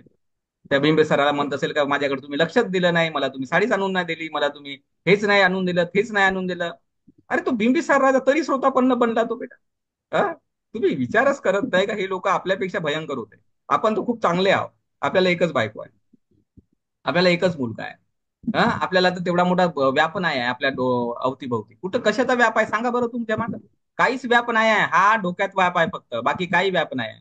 तुम्ही त्या राजा काय त्याचं नाव अनाथपिंडकाचा विचार करा. 500 व्यापारी त्या माणसाच्या हाताखाली असतील, त्याच्या मागे किती व्याप असेल. किती व्याप असेल त्याच्या मागे विचार करा बरं तुम्ही. 500 व्यापाऱ्यांना तो जेव्हा हाताखाली ठेवतो, त्यांना व्यापाराबद्दल समजावून सांगणे, त्याचा हिशोब घेणे, हे करणे हे करणे, तरी तो अनाथपिंड श्रोतापन्न बनला. ते विशाखाच्या मागे किती व्याप होता. हेच काय भगवान बुद्धाच्या सूत्रांमध्ये येणारे जे नावं आहेत ना, आपण त्या नावाच्या पलीकडे विचार नाही करत का हे लोक होते कोण, कसे होते, कसे जीवन यापन करत होते. आपल्याला वाटते वा वा महान माणूस होता. अरे महान होता तर मग आपणही महानच आहो ना. आपण कुठे महान नाही. आपण आपली महानता ओळखा ना तुम्ही. आपल्याकडे तेवढा कुठा व्याप आहे त्यांच्यासारखा. तेवढा व्याप असून ते लोक जर त्या पदाला पोहोचले तर आपल्या मागं काय आहे, कोणती झंझट आहे आपल्या मागं. आपलं तर जीवन सुंदर आहे, एकदम चांगलं आहे, लिमिटेड जीवन आहे. बाबासाहेबांच्या संविधानामुळे बाबा आपलं जीवन साधं आणि सोपं जीवन आहे. एक छोटासा जॉब आपण करतो, खाण्यापिण्याची सोय होऊन जाते, छोटस घर असते, राहण्याची सोय होते, एखादा मुलगा असतो, एखादी मुलगी असते, नवरा असतो, काही बाकीच्या गोष्टी आपल्याकडे नसतात. छोटे मोठे घरगुती कामं करायचे राहतात. आपल्याकडे आहेच काय याच्या व्यतिरिक्त. एवढा कुठे व्याप आहे आपल्याकडे. आणि तेवढा व्याप नसून आणि आपण म्हणत आहो का मला काही येणार नाही. अरे असं कसं येणार नाही. प्रत्येकाला येते आणि प्रत्येक जण महान बनू शकते. फक्त आपल्याला वाटलं पाहिजे की मी महान बनलो तर बनू शकतो आपण. आणि ओळखलं पाहिजे का ते लोक किती विचित्र पद्धतीचे लोक होते. अंगुलीमाल किती किती हिंसक माणूस होता. 999 खून केलेला तो माणूस होता, तरी तो माणूस अरथ बनला. आपण कोणते खून केलेले आहेत, कोणाचे कोणते झगडे भांडणं आपण केलेले आहेत आपल्या आयुष्यामध्ये. मग आपण मान नाही बनू शकत. अंगुलीमाल पेक्षा मान नाही बनू शकत का आपण. ते आम्रपाली बिचारी गणिका होती. कित्येक कित्येक माणसांसोबत ती गेली असेल फिरायला इकडे तिकडे, तेव्हा तिनं नाना तऱ्हेचे कामं चुकीचे करून ठेवले असेल तिच्या आयुष्यामध्ये. गणिका म्हणल्यावर काय करणार आहे ती. नाचली ते कित्येक माणसांच्या समोर त्या हिरोईनीसारखी. हिरोईन्या कशा नाचतात, किती माणसांच्या समोर, बायांच्या समोर. हजारो नजरा त्या बायांच्या शरीरावर पडलेल्या असतात. हजारो नजरेने तिचं सौंदर्य लोकांनी पिलेलं असते. तिथे बदनाम असते ती बाई. आणि एवढी बदनाम असणारी आम्रपाली अरथ बनली. तुम्ही तेवढ्या बदनाम आहा का कोणी बाया. आपले माणसं तेवढे का त्या अंगुलीमालासारखे गुन्हेगार आहेत का. अरे आपण चांगले आहो लोक. तुम्ही कल्पना करा तुम्ही चांगले आहात सर्वजण. तुम्ही हत्या नाही करत, तुम्ही चोऱ्या माऱ्या नाही करत, तुम्ही व्यभिचारामध्ये गुंतून पडलेले नाही. बाया सुद्धा बिचाऱ्या शीलवान चारित्र्यवान जीवन जगतात आपल्या. आणि एवढं सगळं असून जर तुम्ही म्हणत असाल का मी श्रोतापन्न नाही बनू शकत, मी अनागामी नाही बनू शकत, मी अरथ नाही बनू शकत, तर मग हे आपलं अज्ञान झालं ना. ती आपली अंधश्रद्धा झाली ना. ते तसे लोक बनू शकतात, आपण काम नाही बनू शकत. ते 500 दरोडेखोर. अरे दरोडेच करणं त्यांचं काम होतं त्या दरोडे लोकांचं. कथा वाचा ना भगवान बुद्धाच्या. 500 दरोडेखोर लोक नुसते कोणी आले का दरोडा टाकायचे, त्यांच्या अंगावर जाऊन पडायचे, त्यांची संपत्ती हिसकवायचे, त्यांना मारझोड करायचे. ते लोक अरथ बनू शकतात, दरोडेखोर लोक. आपण नाही बनू शकत. आपण कोणते एवढे पापी लोक आहोत सांगा बरं तुम्हाला. कोणते पापी आहोत आपण. पापीच नाही आहोत. बहुत प्रमाण आपलं कमी आहे पापीपणाचं. जन्मल्यापासून आपण स्वतःच्या पापांचा जर विचार केला ना, तर आपण अतिशय नगण्य पाप केलेले आहेत या लोकांच्या तुलनेमध्ये. त्या अंगुलीमालाच्या आणि त्या आम्रपालीच्या आणि त्या 500 दरोडेखोरांच्या तुलनेमध्ये. तर सुनीत तो सोपाक काय होतं त्यांच्याकडे. हे साधा खायची सोय नव्हती त्या सुनीत आणि सोपाककडे. ते अरथ बनले. आपल्याकडे खायची सोय तर आहे, आपण उपाशी तर राहत नाही. सकाळ संध्याकाळ आपल्याला भेटत तर आहे कमीत कमी बाबा.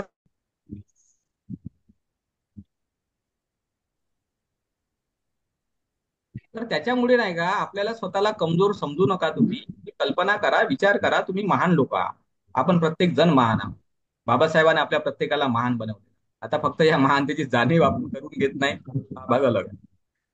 तर आपण थोडासा विचार केला तर तो काय, तो कुष्ठरोगी सुप्रबुद्ध कुष्ठरोगाने ग्रस्त होता, बिमारीने ग्रस्त होता माणूस. बनला ना श्रोता. आपण बिमारीने ग्रस्त. आपण कुठे कोणत्या तेवढ्या बिमारीने ग्रस्त आहोत. असेल एखाद्याला बीपीचा त्रास, असेल एखाद्याला डायबिटीसचा त्रास, असेल कोणाला हार्टचा त्रास. छोट्या मोठ्या बिमाऱ्या आपल्या प्रत्येकामध्ये असतील, पण एवढे कुठे कुष्ठरोगासारखे बिमार आहो का आपण. तेवढा बिमार माणूस श्रोतापन्न बनतो. तुम्ही नाही बना निरोगी राहून. अरे तुम्ही कल्पना तर करा. व्यभिचारी लोक तिथे दुःखमुक्त झाले. आपण तर व्यभिचार नाही करत. हिंसक लोक दुःख मोजाल, पण हिंसा नाही करत आपण. चोर लोक दुःख मोजाल, दरोडेखोर. आपण चोऱ्या नाही करत. आपण कुठल्या प्रकारचे व्यसन करत नाही मोठे मोठे. मग एवढे चांगले लोक आपण आहोत. आणि एवढे चांगले असून आपण महान नाही बनलो तर मग काय आपल्या जीवनाला अर्थ राहिला? हा, तर आपण समजलं पाहिजे या गोष्टी. मी तर अनेक लोकांना सांगतो का तुम्ही बिलकुल या धारणेतून बाहेर पडा. प्रत्येक व्यक्ती अर्हत बनू शकतो. फक्त त्याने एकच अट आहे, आणि ती एक अट म्हणजे त्याने प्रशिक्षण घेणं. दुसरी कोणतीच अट नाही त्याच्यामध्ये, हे एकच अट आहे. सिस्टमॅटिक शिकलो, आपल्या मनाचे व्यवहार कसे काम करतात, शरीराचे व्यवहार कसे काम करतात, आपल्याला स्मृती, वीर्य, समाधी अशा अनेक गोष्टी कशा आपल्याला डेव्हलप करायच्या आहे, हे थोडं प्रशिक्षण घेण्याची गरज आहे. हे थोडं प्रशिक्षण आपण व्यवस्थित जर घेतलं ना, तर प्रत्येक व्यक्ती महान बनतो आणि बनता येऊ शकते त्याला. हा, ते लोक बनले महान भगवंताच्या काळातले, आपणही महान बनू शकतो आणि भविष्यात ते लोक महान बनू शकतात. फक्त अट एकच आहे, तुम्ही श्रावक बना, धम्म श्रवण करणारे बना, धम्म लर्न करणारे बना आणि त्याच्यासाठी मेहनत करणारे बना, त्यासाठी त्याग करणारे बना. जसं आपल्याला माहिती आहे, रत्नपाल संपूर्ण प्रॉपर्टी त्याने सोडून दिली ना आपल्या वडिलाला, म्हटलं का या प्रॉपर्टीचं मला काही नाही. पण आपण धम्म शिकण्यासाठी प्रॉपर्टीचा खर्च करायला तयार नसलो, 1,000, 2,000, 5,000, 10,000ही आपण खर्च करायला तयारी दाखवत नाही, मग कशाचा धम्म शिकणार आहोत आपण? अरे त्या लोकांनी त्याग केला ना त्या गोष्टीसाठी, धम्म शिकण्यासाठी. मिलिंद राजाचं उदाहरण आपण घेतो, नागसेन भिक्षूंचं. लहान वयामध्ये त्यांनी आपली चांगली घरगृहस्थी सोडून दिली आणि साधारण जीवन जगले ते धम्म शिकण्यासाठी. धम्म शिकण्यासाठी त्या लोकांनी संपत्तीचा विचार नाही केला. धम्म शिकण्यासाठी त्याने आपल्याला कष्ट होईल, त्रास होईल, बाबा तासन तास बसावं लागेल, याचा त्याने विचार नाही केला. तेव्हा ते लोक अर्हत बनले की नाही? हा, मग आपण आपण म्हणतो का धम्म मला शिकायचा आहे, पण आपण मेहनतच नाही करणार, त्यागच नाही करणार, आणि फुकटच सर्व भेटलं पाहिजे बाबा, सहजासहजीच भेटलं पाहिजे, सोपं सोपं सगळं भेटलं पाहिजे, तसं थोडीच होणार आहे ना या जगामध्ये. शिकायचं म्हणल्यावर त्याच्यासाठी त्याग करावाच लागत असतो. तर आपण एवढी फक्त भूमिका लक्षात घेतली की आपण बनू शकतो. काही त्याच्यामध्ये मोठी गोष्ट नाही अर्हत बनण्यामध्ये. कोणीही व्यक्ती अर्हत बनू शकतो. म्हणूनच तर धम्माचा प्रचार प्रसार भगवंताने केला, बनू शकतो म्हणून. तर आपण बनू शकतो. बिलकुल डोक्यातून काढून टाका तो विषय. अंत्यजीची नाही त्या मोनोपोली नाही त्या विषयावर. काही त्यांचा म्हणजे त्याच्यावर एकाधिकारशाही नाही त्या अर्हत बनण्यावर. अर्हत बनणं हा प्रत्येकाचा स्वभाव आहे, नाही का? तो सर्वांचाच आहे. सर्व मनुष्य आणि सर्व बाया अर्हत बनू शकतात. फक्त ट्रेनिंग महत्वाची आहे. ट्रेनिंग घेतलं तर बनेल, नाही ट्रेनिंग घेतली तर मग तो पृथक जणांसारखा जगत बसेल. हा एवढाच साधा विषय. तो भंतेजी असेल तर येस ट्रेनिंग घेतली तो तसाच जगेल पृथक जणांसारखा, भिक्षुनी जगेल पृथक जणांसारखी. काही नाही फायदा त्याच्यामध्ये. तुम्ही चिवर घेतल्याने काही मान नाही बनत. आम्ही चिवरामध्ये राहूनच आहोत, आम्हाला माहितच आहे सगळं माहितच आहे आम्हाला. असं काही माहित आहे, चिवरही माहिती आहे, हे विपස්සना सेंटरही माहित आहेत, आणि जंगलखोरही माहित आहेत, आणि अनेक गोष्टीतून आम्ही अनुभवातून या गोष्टी जंगल सांगतो खरं. की तुमचं मन सर, पवित्र बरोबर. बनण्याची एक पद्धती राहते, आणि ती पद्धती शिकली तर तुम्ही महान बनता. जिथे आहात तिथेच तुम्ही महान बनता. ती पद्धती फक्त शिकली पाहिजे, एवढंच त्याचा एक पूर्व अट आहे. ठीक आहे, लक्षात राहील आता या गोष्टी. Yes sir. हो आचार्य, खूप लक्षात लक्षात राहील. ठेवा, आणि लक्षात ठेवा. तुमच्यासारखा कल्याण मित्र मला भेटला. मी खूप भाग्यवान समजते सर, मला स्वतःला. नाही आणि नाही, धन्यवाद घरामध्ये मला. पण तुमच्या मला तुम्ही सन्मान दिला त्याबद्दल मी तुमचा धन्यवाद व्यक्त करतो, कारण चांगली गोष्ट आहे. चला ठीक आहे, तर काही हरकत नाही. आता नेक्स्ट आपला एखादा जो वर्ग आपण सुरू करूया त्याच्यामध्ये आपण भेटूया मग सर्वजण. येस. हा, नक्कीच जय सर, भीम सर. नक्कीच. येस. धन्यवाद. जय भीम, जय भीम. धन्यवाद सर्वांना. धन्यवाद सर. थँक्यू पुण्यानुमोदन. Sir, thank you sir. सर्वांचं पुण्यानुमोदन आहे. साधू साधू. धन्यवाद आचार्य. हा, थँक्यू सर. धन्यवाद धन्यवाद. Thank you sir. Thank you. Thank you sir. Sir रविवारी वगैरे घ्याल का एखादा? हा, काय? रविवारी वगैरे घेत राहाल का?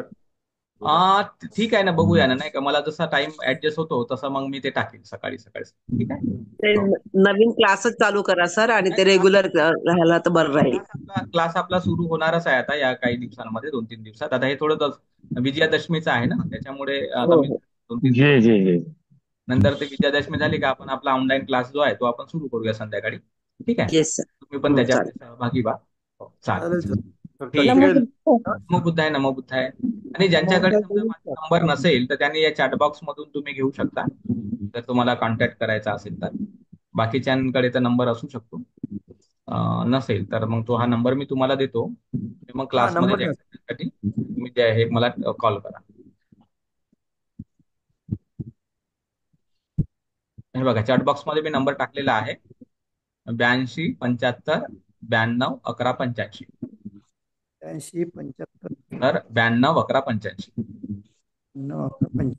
हा, ठीक आहे. तुम्ही क्लास अटेंड करण्यासाठी या नंबरवर कॉन्टॅक्ट करू शकता. ठीक आहे, चालेल.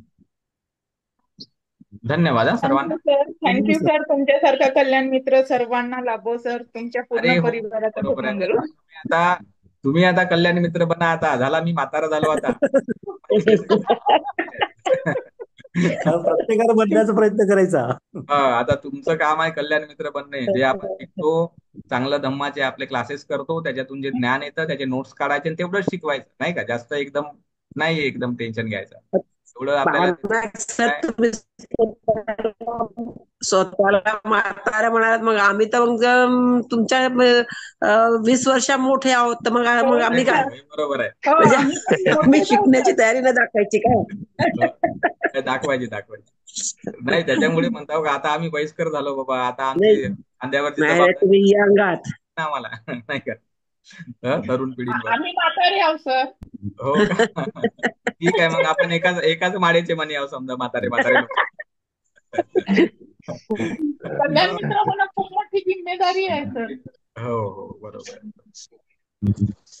चला, ठीक आहे मग, भेटूया. ठीक आहे सर. धन्यवाद. ओके सर, ओके, धन्यवाद. हा, थँक्यू सर. नमो बुद्धाय.